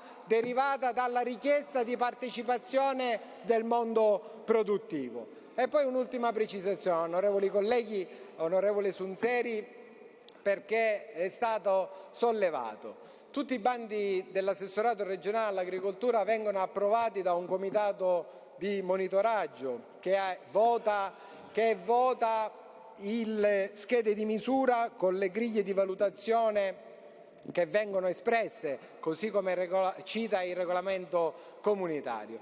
Tutte le associazioni di categoria hanno espressamente valutato positivamente nel 2024 non soltanto il complemento di programmazione ma anche la promulgazione del bando, che è cosa ben diversa da richiedere una maggiore temporalità della finestra del bando. Ma anche su questo è giusto dare alcune precisazioni. Il bando è stato pubblicato il 3 febbraio del 2026. Oltre 4 mesi fa è stato presentato al mondo dei possibili fruitori, dando piena partecipazione di un mese antecedente rispetto ai 90 giorni ricordati dall'onorevole Lombardo per la presentazione del fascicolo sulla piattaforma SIAN. Io lo voglio specificare perché devo ringraziare anche in questa seduta parlamentare gli uffici dell'amministrazione regionale che hanno lavorato affinché non ci fossero inefficienze dal punto di vista dei portali, seppur controllati e gestiti dal Ministero dell'Agricoltura, e hanno lavorato rispondendo puntualmente a tutte le FAQ derivate dal mondo delle associazioni di categoria, perché credo che un'amministrazione che si rispetta risponda in maniera scritta, che ha valore giuridico, a tutte le osservazioni o domande di chiarimento legittime che possano venire fuori attraverso una manifestazione di interesse pubblico. E se abbiamo rispettato i tempi, se si è deciso insieme all'autorità di gestione di fare scadere il bando, che sarebbe scaduto ieri, al giorno 18, è perché crediamo fortemente che l'impulso dell'amministrazione dovrà dare risposte certe nei prossimi 90 giorni per contare di arrivare a stabilire le graduatorie definitive entro l'anno corrente, per dare certezza a tutti coloro i quali hanno deciso di presentare la loro progettualità e per dare garanzia del fatto che gli investimenti nella nostra regione hanno un inizio con una procedura di selezione pubblica, si completano con un decreto per poter realizzare quegli investimenti che, a fine, Presidente Galvagno, del mio intervento, voglio ricordare che nel 2025 l'Istat ha certificato un incremento dell'occupazione in agricoltura del 5,5% e un aumento dell'export del prodotto agricolo siciliano del 15%, ribadendo come il nostro governo ha lavorato non soltanto ad aumentare l'occupazione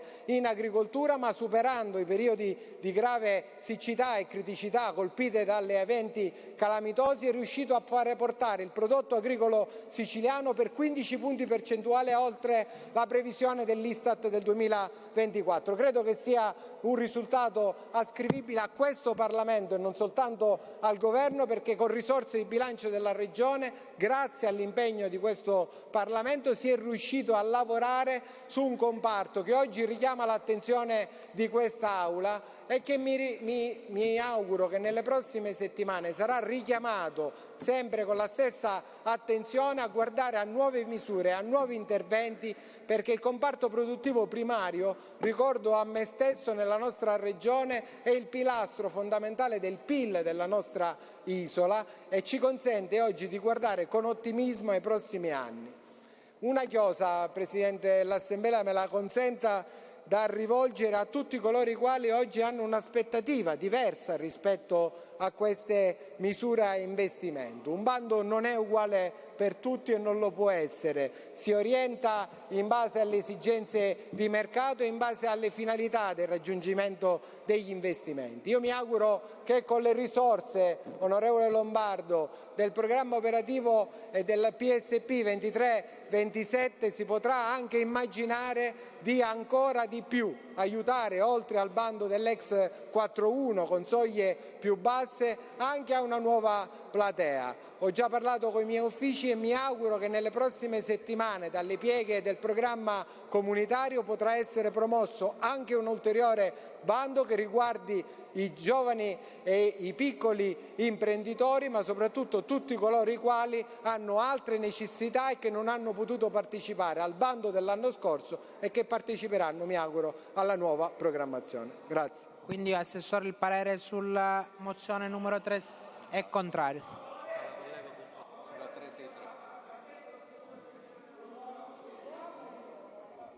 Sul 363 stiamo parlando. Prego, onorevole Gracolici.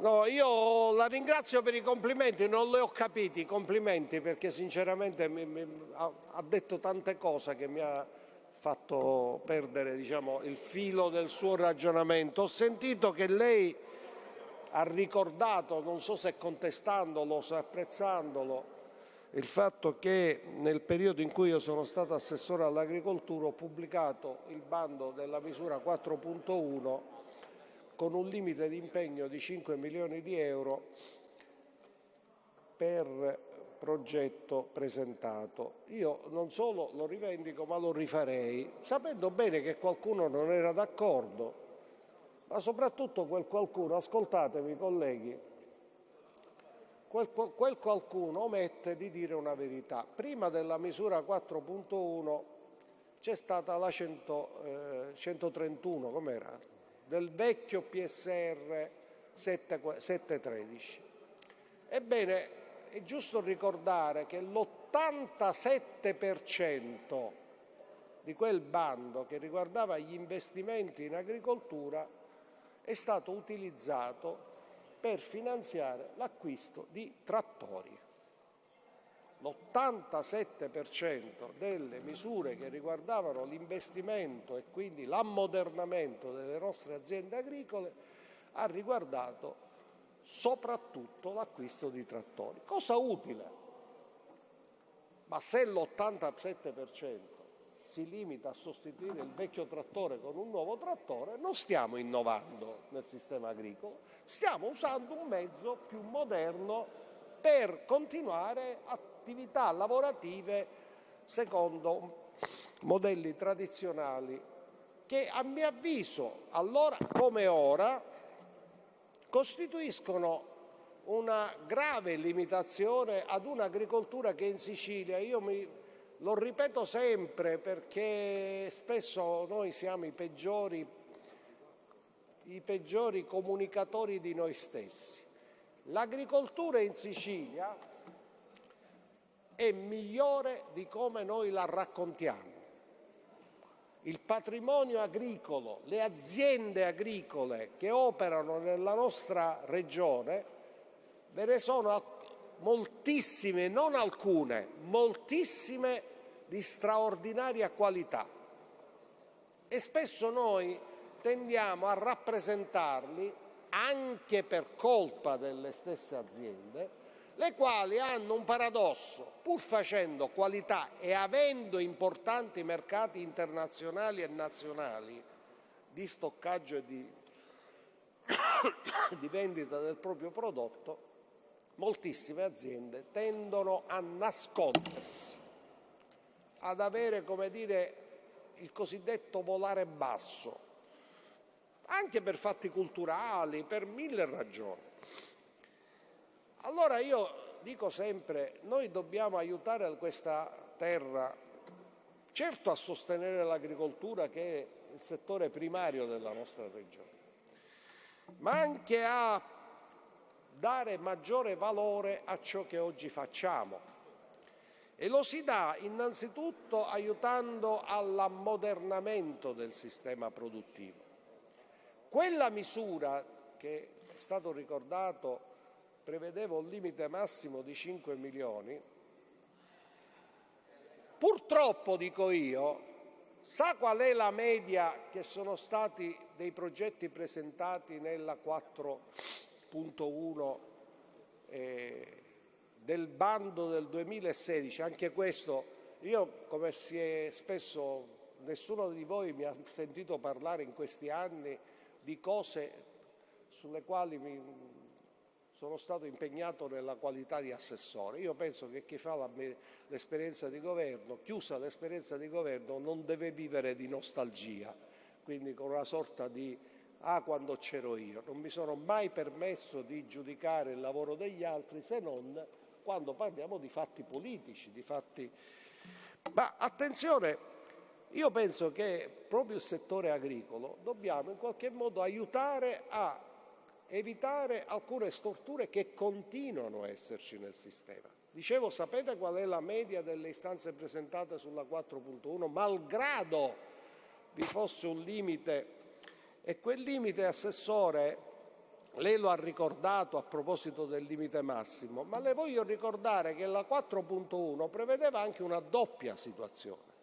Non solo un contributo del 50% a fondo perduto e una quota di cofinanziamento del 50% a carico delle aziende, ma addirittura quel contributo a fondo perduto aumentava fino al 70%, riducendo quindi la compartecipazione privata per le aziende che chiudevano la filiera, cioè che non si limitavano all'attività di mera produzione, ma di trasformazione e commercializzazione del prodotto, anche per aiutare queste aziende a dare valore aggiunto al prodotto primario. Dicevo, malgrado questi obiettivi, la media delle istanze presentate sulla 4.1, bando fatto ad appena un anno, io mi sono insediato nell'ottobre del 2015, il PSR è stato approvato a Bruxelles il 24 novembre del 2015. Nel mese di settembre del 2016, cioè a meno di 10 mesi, abbiamo pubblicato il bando della misura 4.1 assieme ad altri bandi. In 10 mesi è stato quasi un miracolo, con la concertazione, con tutte le procedure previste dalle modalità di utilizzazione dei fondi comunitari.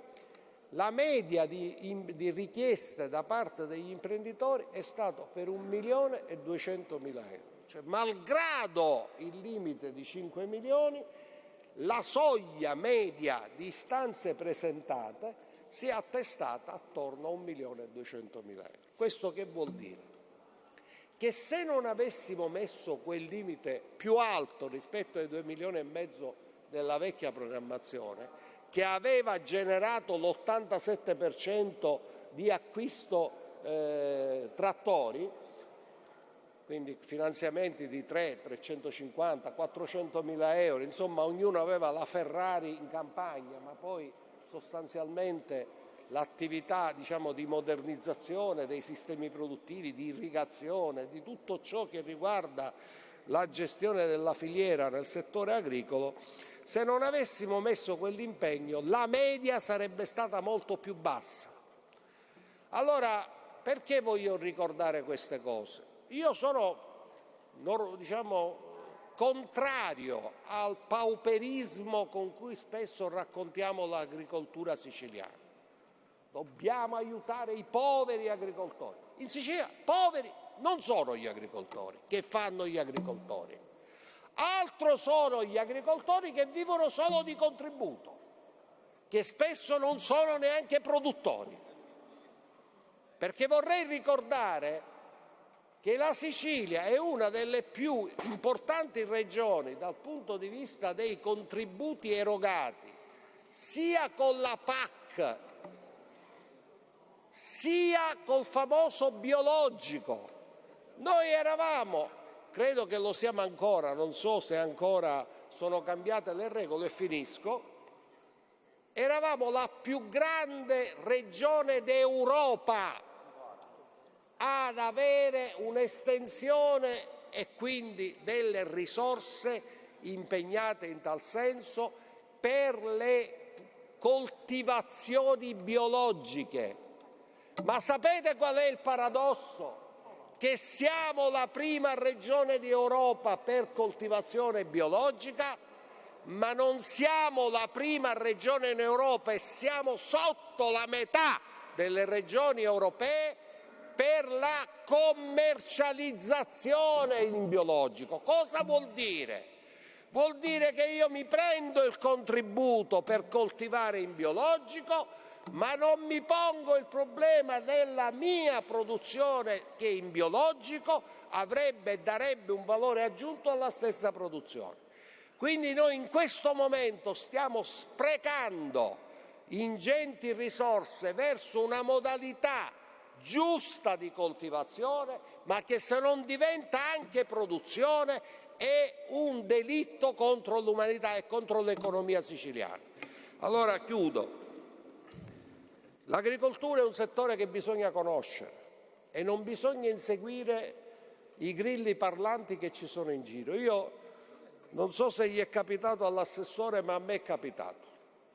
Quando ho presentato la misura 4.1 sono andato in giro in tutta la Sicilia, incontrando tutti gli ordini, tutte le categorie. E io non mi scordo più che sono arrivato a Enna per presentare la misura 4.1 con l'ordine degli agronomi di Enna. Il bando sarebbe stato pubblicato 15 giorni dopo l'evento che avevo creato ad Enna e dopo aver fatto Catania, Palermo, tutte le province siciliane. Non dimentico più, perché per me è stato quasi una lezione di vita, che quel giorno, il giorno in cui io presentavo il bando della misura 4.1 a Enna, gli agronomi sono venuti e sono intervenuti per protestare contro quel bando perché non era prevista la proroga, cioè volevano che nel bando stesso fosse contenuta una proroga rispetto a un bando che sarebbe scaduto 4 mesi dopo. Ora la Sicilia ha la prorogarite acuta e io credo che la politica, chi governa, deve saper dare una lezione anche a chi vive di proroghe. A chi vive di proroghe. Quindi ho voluto dire queste cose perché ora non c'è dubbio che poi ci sono delle proroghe che naturalmente tecniche, ma attenzione a non assecondare l'idea di chi pensa che governare qualunque procedimento amministrativo lo si fa garantendo che le regole si applicano per gli amici. Quindi se mi serve chiedo la proroga. Io credo che le proroghe sono una delle distorsioni amministrative di questa nostra regione. Grazie. Detto questo, ho voluto precisare, non so in quale direzione andava l'intervento del collega Sammartino, ma ho voluto precisare qual è la mia idea di agricoltura e come questa agricoltura bisogna sostenerla con le risorse comunitarie, ma favorendo la capacità di produrre e non solo di assistere. Grazie. Allora, aveva chiesto, prego, onorevole Catanzaro. Grazie Presidente. Devo dire che l'assessore Sammartino ci ha messo del suo nel dare delle motivazioni, avendo parlato in forma abbondante rispetto a quello che è la mozione che noi abbiamo presentato, dove c'è, devo dire, più convergenza in aula sulla 363, non c'è nulla di pretestuoso, non c'è nulla di ovviamente che deve venire a spiegarci l'assessore Sammartino in aula rispetto alle cose che lui ha detto, ma noi abbiamo anche il polso di parlare con le categorie produttive ed è per questo che abbiamo presentato questa mozione che, per carità, come dice lui, la mozione è un atto di indirizzo che l'Aula vota, però è significativo sul fatto che noi stiamo registrando quello che è il malcontento da parte di diversi settori e categorie. Quindi, per quanto ci riguarda, noi la 363 Presidente Calvagno, chiediamo di votarla non per alzata di seduta ma con forma nominale rispetto a quello che è il voto. La 362, che ovviamente è quella del personale dei GAL, le chiediamo, qualora fosse possibile, di discuterla domani nelle prossime sedute, perché ovviamente abbiamo capito che ci sono delle criticità su cui noi dobbiamo ovviamente discutere. Quindi per quanto ci riguarda sulla 363 l'assessore Sammartino va bene. si è Allora sulla pronunciato. 362 però dico dovremo riprogrammare, poi in una conferenza dei capigruppo decideremo quando calendarizzarla, perché l'assessore ha dato disponibilità per la giornata di oggi, domani è fuori per impegni istituzionali. Ora sulla 363 invece c'è richiesta di voto palese, se non ho capito male, vediamo se la richiesta è appoggiata.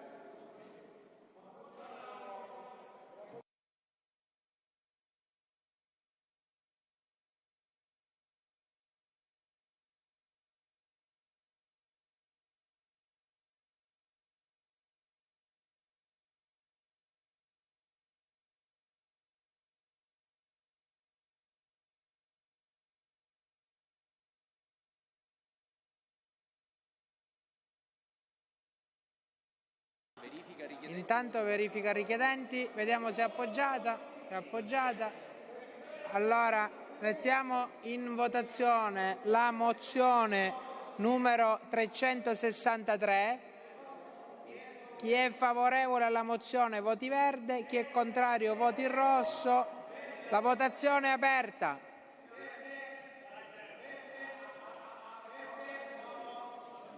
Chiudo. 25 favorevoli, 13 contrari, 1 astenuto. La mozione è approvata. Ha chiesto di intervenire l'onorevole Marchetta, ai sensi dell'articolo 83, ne ha facoltà.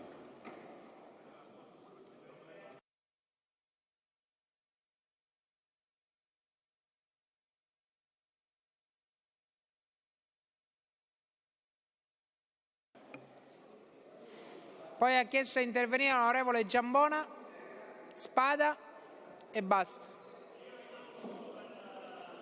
E Burtone.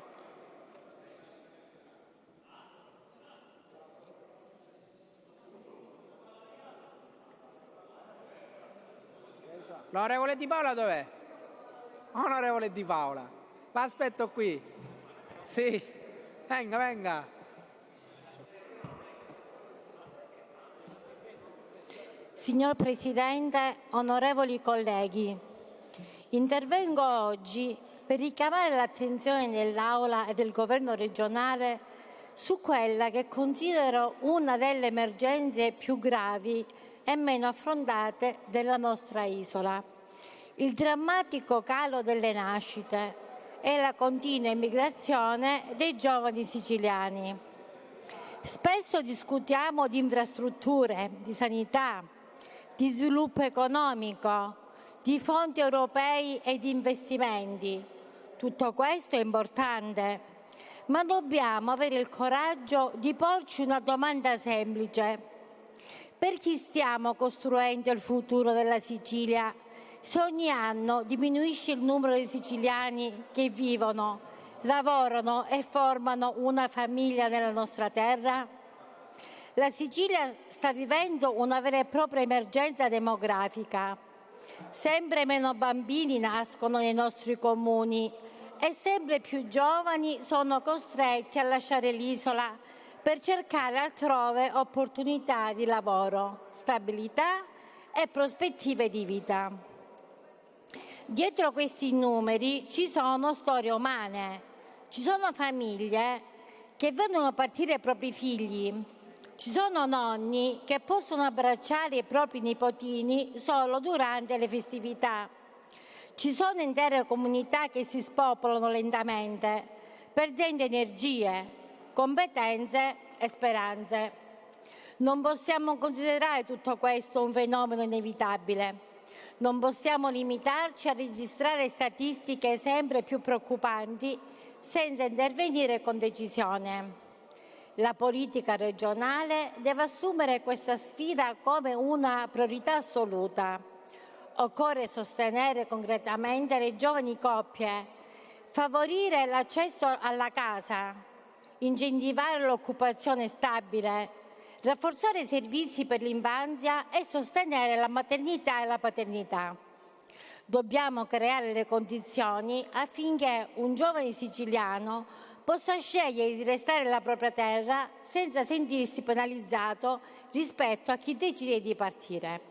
Allo stesso tempo, dobbiamo valorizzare il ruolo della famiglia, che continua a rappresentare il primo presidio sociale, educativo e solidaristico nella nostra comunità. Investire sulla famiglia non significa guardare al passato, ma costruire il futuro. Come forza politica ispirata ai valori del popolarismo e della solidarietà sociale, riteniamo che la centralità della persona e della famiglia debba tornare al centro dell'agenda politica regionale. Chiedo pertanto al Governo della Regione di promuovere un piano straordinario contro il declino demografico, coinvolgendo istituzioni, enti locali, università, associazioni e parti sociali, affinché la Sicilia possa affrontare questa sfida con una visione strategica e di lungo periodo. Onorevoli colleghi, la vera ricchezza della Sicilia non sono soltanto le sue risorse naturali, il suo patrimonio culturale o le sue bellezze paesaggistiche. La vera ricchezza della Sicilia sono i suoi giovani, le sue famiglie e i suoi bambini. Se perdiamo loro, perdiamo una parte fondamentale del nostro futuro. Per questo motivo rivolgo un appello a tutte le forze politiche presenti in quest'Aula affinché su questo tema si superino le divisioni e si costruisca un impegno comune. La Sicilia ha bisogno di tornare ad essere una terra dove i giovani possono restare, lavorare, costruire una famiglia e guardare al domani con fiducia. Questo è il futuro che dobbiamo avere, il coraggio di costruire insieme. Grazie. Grazie onorevole Marchetto. È chiesto di intervenire l'onorevole Lombardo. Presidente, solo per precisare sempre in ordine alla mozione, al tema della mozione che è stata trattata, mi è parso esagerato intervenire dopo la replica dell'assessore perché il collega Cacolici si è notevolmente dilungato nella sua replica che nella misura 4.1, nella sottomisura 4.1 che l'assessore ha citato a riprova della bontà di quanto fatto nell'SRD 01 perché consentiva una distribuzione diffusa, ovviamente a bando, delle risorse lì previste. La misura è stata pubblicata nel 2024, la prima graduatoria è uscita alla fine del 2025, ad oggi, ad onor del vero, proprio perché parlava di tempi certi di erogazione e quindi di tempi certi dell'investimento, non c'è un solo decreto di quella misura. Quindi il mondo produttivo agricolo e quello delle professioni solleva questi temi e soffre una condizione in tal senso ancor più aggravata dall'assenza di risposte e mi auguro, lo dico come uomo delle istituzioni, come parlamentare regionale, che a seguito di questa mozione che ha visto il voto favorevole della maggioranza dei parlamentari il Governo si determini di conseguenza. Grazie onorevole Lombardo. È chiesto di intervenire l'onorevole Giambona. Prego onorevole.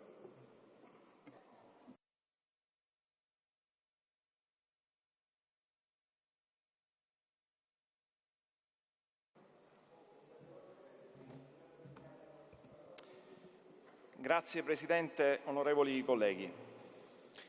Parlo anche ai cittadini perché non riesco a nascondere quello che è il mio stato di disagio e forte preoccupazione per la fase storica che stiamo vivendo in questi giorni e per la recrudescenza di fenomeni di violenza che stanno interessando il territorio della provincia palermitana. Giusto stanotte ci sono stati 2 gravi episodi che hanno interessato una pizzeria, un chiosco.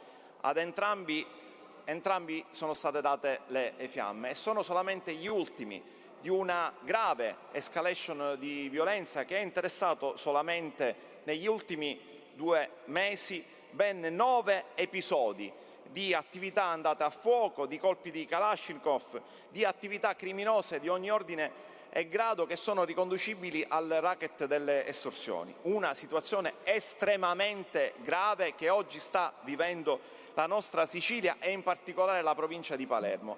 E da rappresentante delle istituzioni non posso che evidenziare questo enorme disagio e l'esigenza di intervenire, perché siamo ripiombati a 30 anni fa, quando la criminalità organizzata e la mafia costituivano una cappa che non permettevano lo sviluppo, un sano sviluppo sociale ed economico ai nostri territori. È ovvio che la situazione anche ambientale è cambiata. La gente ha deciso, oggi come allora, di portare avanti quella che è una scelta di campo, di scegliere la linea di non voltarsi dall'altra parte, ma di seguire quelle che sono le indicazioni della democrazia, della libertà e della giustizia, tant'è che si sono svolte tante iniziative nei nostri territori, come a Sferacavallo, a Isola delle Femmine, comitati civici si sono riuniti, la Commissione antimafia si è incontrata per discutere con i commercianti, oggi ci sarà un Consiglio comunale a Capaci dedicato proprio a questo fenomeno. Ebbene, anche la Regione siciliana da questo punto di vista non può considerarsi estranea a ciò che sta succedendo. deve portare avanti azioni concrete per contrastare questo grave fenomeno che è in atto. Ma il Presidente della Regione noi lo vediamo assolutamente assente e non rispondente a quelle che sono le esigenze delle nostre comunità. Io ricordo a me stesso che lui è il primo soggetto che deve tutelare l'ordine pubblico in Sicilia, che dovrebbe raccordarsi con i vari livelli istituzionali e delle forze dell'ordine per riuscire a concretizzare delle misure che possano aiutare quelle che sono le nostre comunità. Penso a dare più soldi agli enti locali siciliani per portare avanti quelle che sono le attività di welfare, oggi ultimamente azzerate per le scelte del governo nazionale e del governo regionale, per limitare quelle che sono le forme di emarginazione sociale, oppure ancora altri interventi per dare risorse ai comuni, per esempio per garantire più risorse, più uomini e più mezzi alle forze di polizia municipale. Ebbene, nulla di tutto questo e nemmeno nulla rispetto a quelle che sono proposte che noi abbiamo portato avanti anche in questo Parlamento, che vanno nell'esigenza di dare risposte alle aree urbane marginali attraverso misure mirate che possono dare riscontro al tema della dispersione scolastica, al tema della recrudescenza di fenomeni criminali, alle esigenze di dare supporto ai quartieri di Palermo che ne hanno necessità. Ecco perché noi crediamo e chiediamo al Presidente della Regione che sia più presente su questo tema. Non può essere un fatto che lo riguardi solamente di striscio. Oggi ci sono delle comunità che sono in apprensione, la cui serenità è messa in discussione. Abbiamo fatto degli incontri, io stesso mi sono fatto promotore di un incontro con il prefetto di Palermo, Massimo Mariani, insieme ai comuni di tutto quel comprensorio. E con lui abbiamo parlato di una serie di azioni, ma ancora nulla di concreto. Noi ringraziamo quelle che sono le forze dell'ordine che dispiegano tante energie, ma ci vuole un impegno maggiore. Ecco perché, alla luce di quelle che è una necessità dovuta a questi eventi, a questa escalation di fatti veramente drammatici, oggi insieme ai colleghi del Partito Democratico abbiamo preso anche una decisione, quella di scrivere al Ministro Piantedosi: Presidente dell'Assemblea, non può continuare questo stato delle cose, qualcosa di assolutamente grave che ci riporta indietro al periodo in cui non si viveva e non si viveva in maniera sana nella nostra regione. Al Ministro Piantedosi chiederemo delle azioni concrete per mostrare la solidarietà alle comunità interessate, per mostrare solidarietà e vicinanza alle attività commerciali e porre in essere ogni azione, anche straordinaria, per far sì che si riporti serenità a tutte le nostre comunità che sono interessate a questi fenomeni, alle quali noi dobbiamo garantire la massima vicinanza in ogni metodo e con ogni maniera. Grazie. Grazie onorevole. Ha chiesto di intervenire l'onorevole Spada.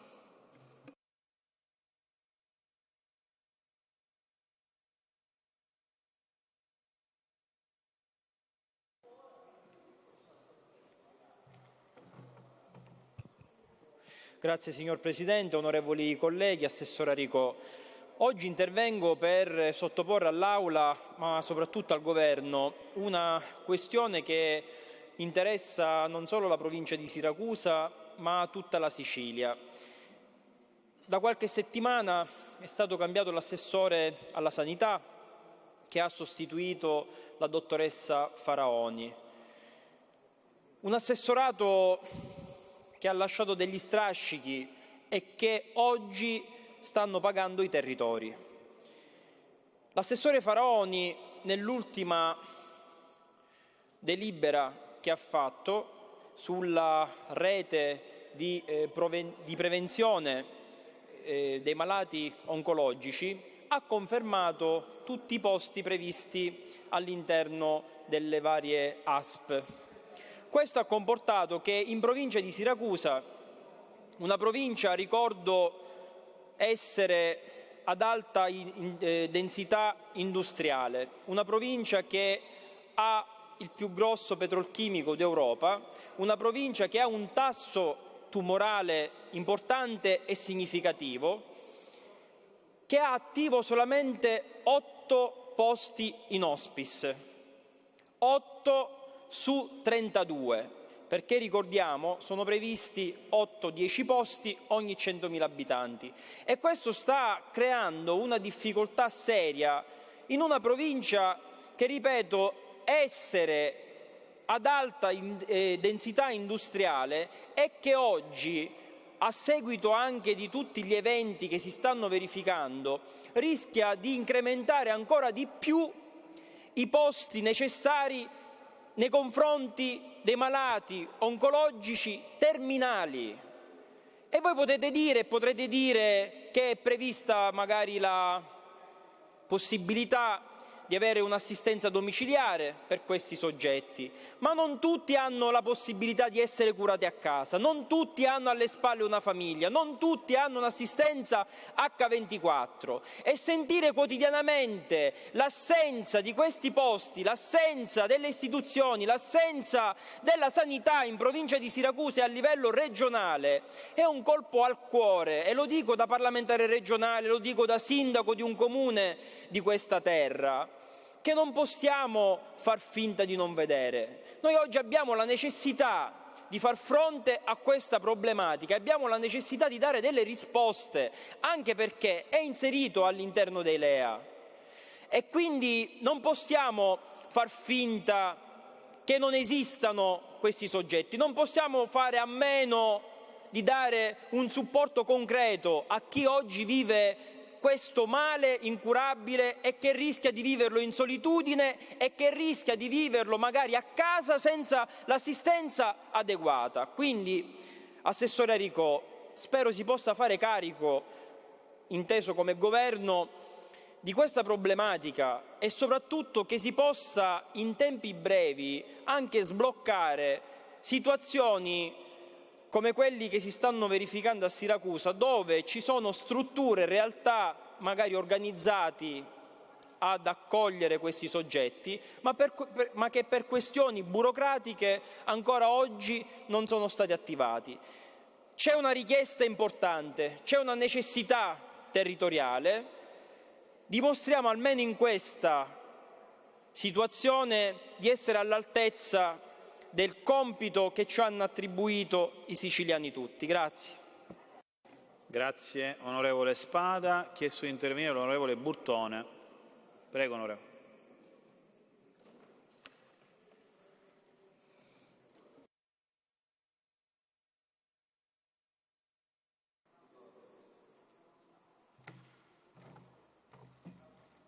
Presidente, nei mesi scorsi come Commissione Antimafia abbiamo fatto delle comunicazioni, la relazione al Parlamento evidenziando un preoccupante movimento di crescita della criminalità organizzata nella nostra Sicilia.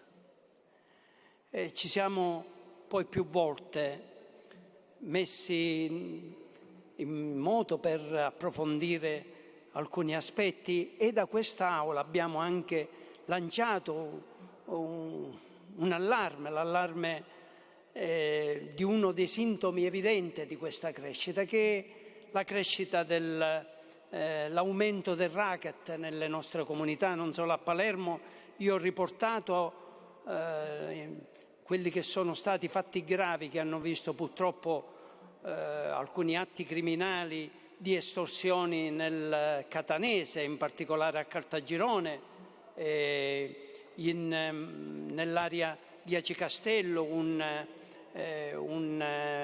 lido molto importante, storico, il lido Esagono, e poi quello che è apparso pure un atto di estorsione, gli incendi che sono stati provocati negli orti di Cibali, gli orti di Susanna, subito dopo un intervento che io avevo fatto qui in aula e aveva evidenziato la necessità che quell'area venisse tutelata, anche perché erano chiari i segnali di alcuni interessi legati alla speculazione edilizia. E subito dopo il mio intervento, in cui ho chiesto all'assessorato di guardare con attenzione quello che potesse accadere in quel territorio, subito dopo ci sono stati questi incendi.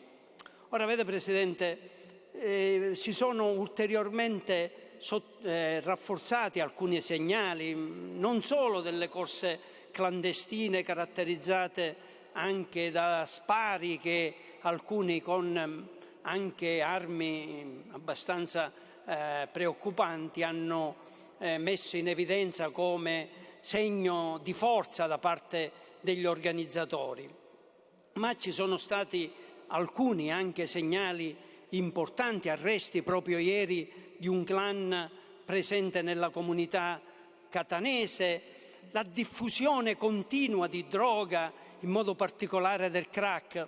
Ora ci sono interventi che deve fare la magistratura, non c'è dubbio, le forze dell'ordine, ma le istituzioni, la politica deve sentire questo peso, lo deve sentire di intervenire. Noi abbiamo fatto una legge significativa, Liberi di scegliere, è una legge che vuole incidere anche preventivamente, in maniera anche attenta, sulle fasce più deboli, sulle fasce adolescenziali, per tagliare il fenomeno criminale e tentare di portare più comunità possibili sul segno e sul corso della legalità. Ebbene, questa legge è stata in parte applicata, diciamocelo. So che il Presidente della Regione, onorevole Schifani, sta seguendo personalmente. È stato chiesto dal Presidente del Tribunale di Catania, dottor Di Bella, che è stato un po' l'ispiratore di questa legge, di andare avanti creando un gruppo interassessoriale perché si potesse incidere sulla scuola, sulle attività sportive, sull'integrazione anche di natura sociale di fasce più deboli che purtroppo vengono tirate dentro il fenomeno criminale da più soggetti che operano nel territorio, ma anche da alcuni messaggi che arrivano nelle scuole attraverso i social. Quindi questo impegno si deve portare avanti. Si è fatto qualcosa, devo dire che lo stesso Presidente mi sottolineava in un incontro che abbiamo avuto che l'ASP di Catania, retta dal dottor Laganga, ha fatto un intervento importante di 700.000 euro per mettere in interconnessione alcuni distretti, per fare delle assunzioni importanti di professionalità. Qui c'è il collega Gilistro che sottolinea specie questo aspetto della neuropsichiatria infantile. Sono stati fatti interventi importanti. Si chiede, e io lo dico, ci sono qui colleghi che operano nel campo della Commissione Bilancio, chiede che si pensa che con 2 milioni di euro si possa estendere questo processo che è partito dall'ASP di Catania e che potrebbe diffondersi in tutta la comunità siciliana. Ecco perché, Presidente, intervengo per dire che noi dobbiamo fare fino in fondo il nostro dovere. Abbiamo fatto una legge, non si è fatta in altre parti d'Italia, di questo dobbiamo essere, devo dire, orgogliosi come Parlamento siciliano. Questa legge Liberi di scegliere, però tentiamo di applicarla seriamente e con tempestività, perché la mafia torna ad alzare la testa e noi dobbiamo dimostrare che la legalità è ancora più forte. Grazie onorevole Burtone. Ha chiesto di intervenire l'onorevole Adorno. Prego, onorevole. Grazie Presidente. Intervengo per chiedere dei chiarimenti riguardo allo stato di attuazione dei lavori per la realizzazione della fermata ferroviaria Acireale Bellavista. Ecco, questa è stata una fermata prevista lungo l'asse ferroviario che da Siracusa collega fino a Messina, e che certamente è un'opera importante per la mobilità pubblica, perché proprio ha quella finalità di lasciare a casa il mezzo privato per incentivare l'utilizzo del mezzo pubblico. Il progetto è stato finanziato dalla Regione Siciliana attraverso risorse POC per 5 milioni di euro. Successivamente è stato a sua volta, ancora una volta, rifinanziato fino ad arrivare a risorse per 6.350.000 euro sempre da parte della Regione Siciliana. È uno di quegli investimenti che riguardano anche RFI, nel quale sono state aggiunte risorse anche da parte del Comune di Acireale, eppure i lavori che si sono iniziati, da quello che si è preso dalle notizie di stampa, a gennaio 2026 hanno riguardato soltanto lavori di pulizia e di scerbamento. Ecco, rispetto a tutte queste risorse pubbliche stanziate, essendo questa un'opera di estrema importanza appunto per la mobilità pubblica, perché tende appunto a disincentivare l'utilizzo del mezzo privato a favore di quello pubblico, intendiamo comprendere e sapere da parte dell'assessorato alle infrastrutture e alla mobilità e da parte del Presidente della Regione Schifani quali siano adesso le azioni da promuovere e capire esattamente il cronoprogramma, comprendere, cioè dire quando finalmente avranno inizio i lavori e quando questi avranno fine, perché i cittadini non possono più attendere un'opera di fondamentale importanza per la mobilità pubblica. Grazie Presidente. Grazie onorevole Adorno. Ha chiesto di intervenire l'onorevole Ciminnisi.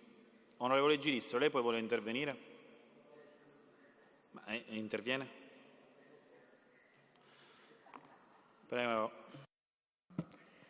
Grazie Presidente. Chiedo l'attenzione dell'onorevole Aricò nella sua veste di assessore alle infrastrutture, prima ancora che di delegato ai rapporti con il Parlamento. Intervengo per l'ennesima volta per denunciare la situazione del porto di Marinella di Selinunte, perché non le nascondo, Assessore, che lo scorso 30 aprile, alla vigilia della consegna dei lavori al porto di Marinella, ero veramente fiduciosa sul fatto che effettivamente si potesse intervenire per tempo per garantire alla marineria della piccola borgata di Marinella di Selinunte di poter effettivamente avere un porto libero, navigabile in sicurezza, sia per quanto attiene alla rimozione della posidonia, tanto sulla parte esterna del porto, quindi del molo, sia sulla parte interna, sia per il dragaggio ovviamente dell'imboccatura del porto, che è quella che di fatto da sempre e ripetutamente ogni anno comporta difficoltà nella manovra di ingresso e di uscita dei pescatori in sicurezza.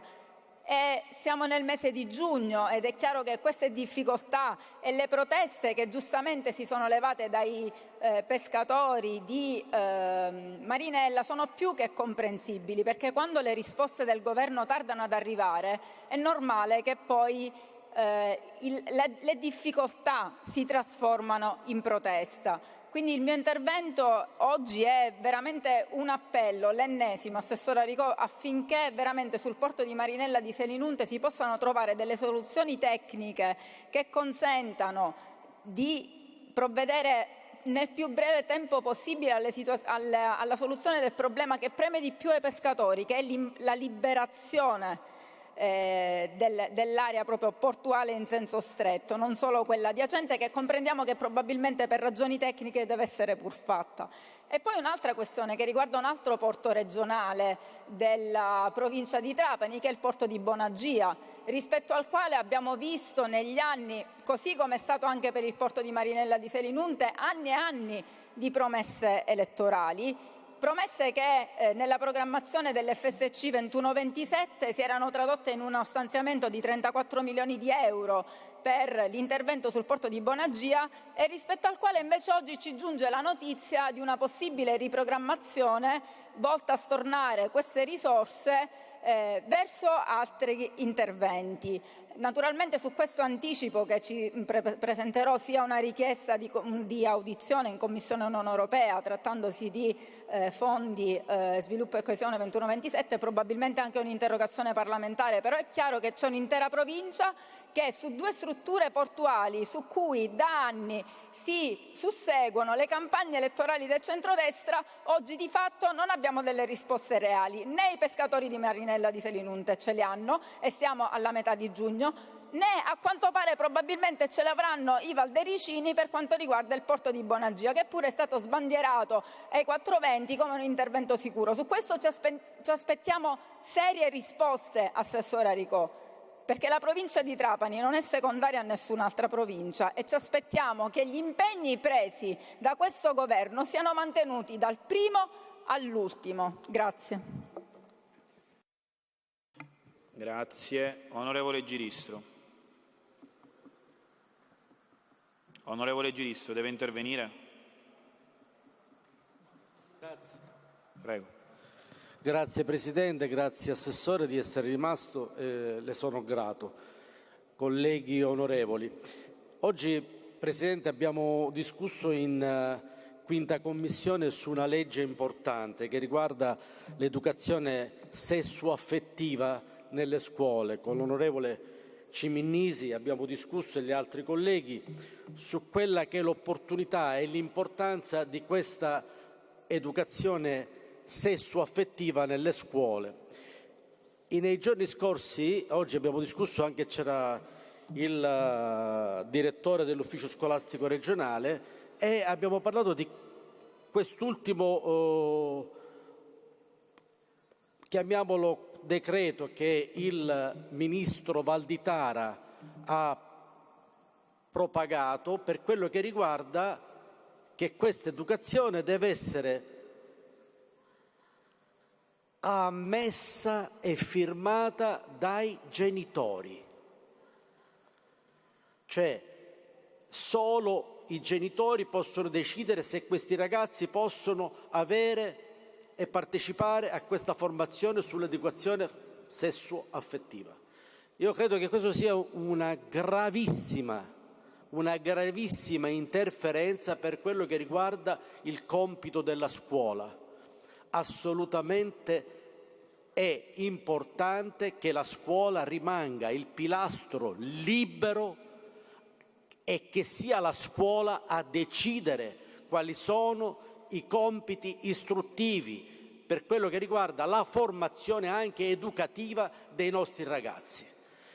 Sembra impossibile che alcuni genitori possano privare dei loro figli di un'educazione importante, che riguarda oltretutto una problematica serissima che è l'educazione e la formazione che riguarda la sessualità, per quanto riguarda anche alcuni principi importanti, informativi, che sono fondamentali per la prevenzione anche di malattie sessualmente trasmissibili. Per cui in questo momento io chiedo che la Regione prenda un impegno, Presidente, di poter derogare e di essere decisivo nella scelta, nella promozione di questa legge che io ritengo giusta e di portarla al termine, anche perché questa decisione del Ministro Valditara metterebbe a rischio addirittura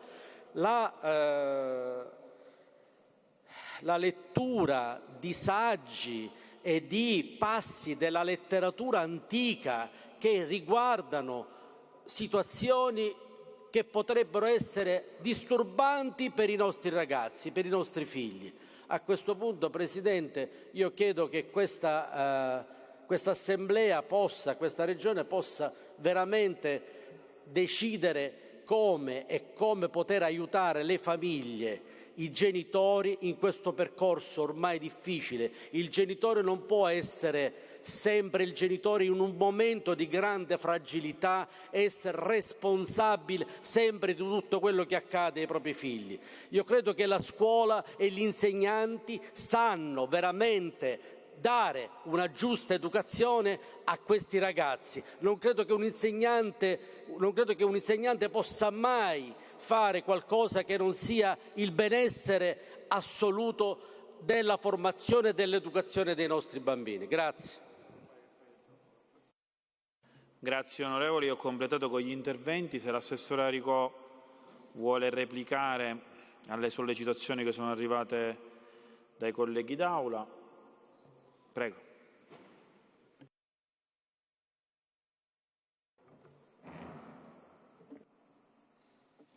Grazie Presidente, signori e signore colleghi. Io volevo rispondere nella qualità di assessore alle infrastrutture rispetto alle sollecitazioni, al dibattito che è iniziato rispetto a 2 porti, quello di Marinella di Selinunte e quello di Bonagia.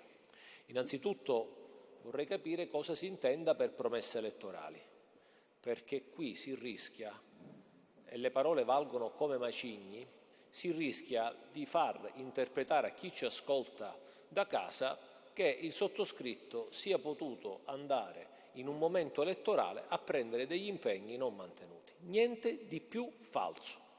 E sfido a portare dei documenti che possono confutare quanto sto sostenendo in questo mio intervento.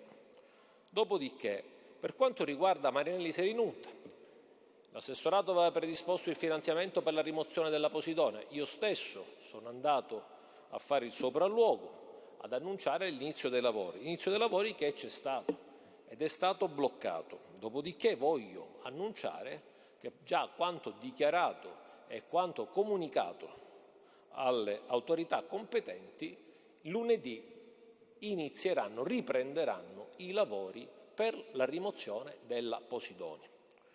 Sono stati avvisati proprio qualche ora fa tutte le autorità competenti, perché per quanto riguarda il dragaggio non può essere effettuato se non dopo la rimozione totale della Posidonia, proprio perché c'è bisogno non soltanto di verificare la linea batimetrica dello specchio d'acqua del porto, ma non si può anche inficiare la caratterizzazione dei fondali con la Posidonia ancora in essere all'interno dello specchio d'acqua. Questo deve essere chiaro. Quindi su Marinella di Selinunte il dragaggio del porto, sullo quale già abbiamo stanziato ulteriori risorse, sarà possibile effettuarlo soltanto dopo la rimozione di tutta la Posidonia ammassata all'interno dello specchio d'acqua, i cui lavori riprenderanno lunedì 15 giugno. Per quanto riguarda il porto di Bonagia, chi si è occupato dell'FSC, come il sottoscritto e i tanti colleghi presenti in aula, sa perfettamente che gli FSC prevedono un cronoprogramma da rispettare. Non è più pensabile, così come è successo negli altri anni, che si rinviava il cronoprogramma dei finanziamenti di anno in anno, perché da questa programmazione il Governo nazionale, del quale condivido lo spirito che ha voluto imporre alle regioni, il cronoprogramma prevede che se non si rispettano le annualità previste e concordate con i soggetti che sono soggetti che ricevono o riceveranno il finanziamento, la porzione rispetto al mancato inizio dei lavori viene di fatto prelevata dalle casse delle regioni. Quindi noi abbiamo fatto un'opera di buona amministrazione. Non essendo esecutivo il progetto del porto di Bonagia, perché ancora non in possesso di tutte le autorizzazioni, abbiamo riprotetto 4 progetti che alcuni sono esecutivi, altri invece addirittura sono varianti di progetti già in essere, prendendo un impegno in giunta che verrà riprotetto appena avremo il progetto esecutivo. Quindi nessun cambio di programma sul porto di Bonagia, è sempre tra le priorità del governo regionale, verrà però finanziato nel momento in cui il progetto avrà tutte le autorizzazioni e sarà cantierabile. Mantenere, come si è fatto nei precedenti anni, in molti governi, dei finanziamenti che non partono, lo riteniamo un sacrilegio, perché l'economia va smossa e dove possiamo smuovere e quindi già avviare i cantieri, preferiamo dirottare le risorse che erano state programmate è vero sul porto di Bonagia, ma che oggi possono servire per aprire o implementare cantieri esistenti, fermo restando la volontà del governo di finanziare il porto di Bonagia, concetto che ribadisco perché non vorrei che potesse essere mal interpretata la mia relazione sui 2 porti. Grazie. Grazie Assessore. Colleghi, la seduta è riconvocata domani alle ore 15. La seduta è chiusa.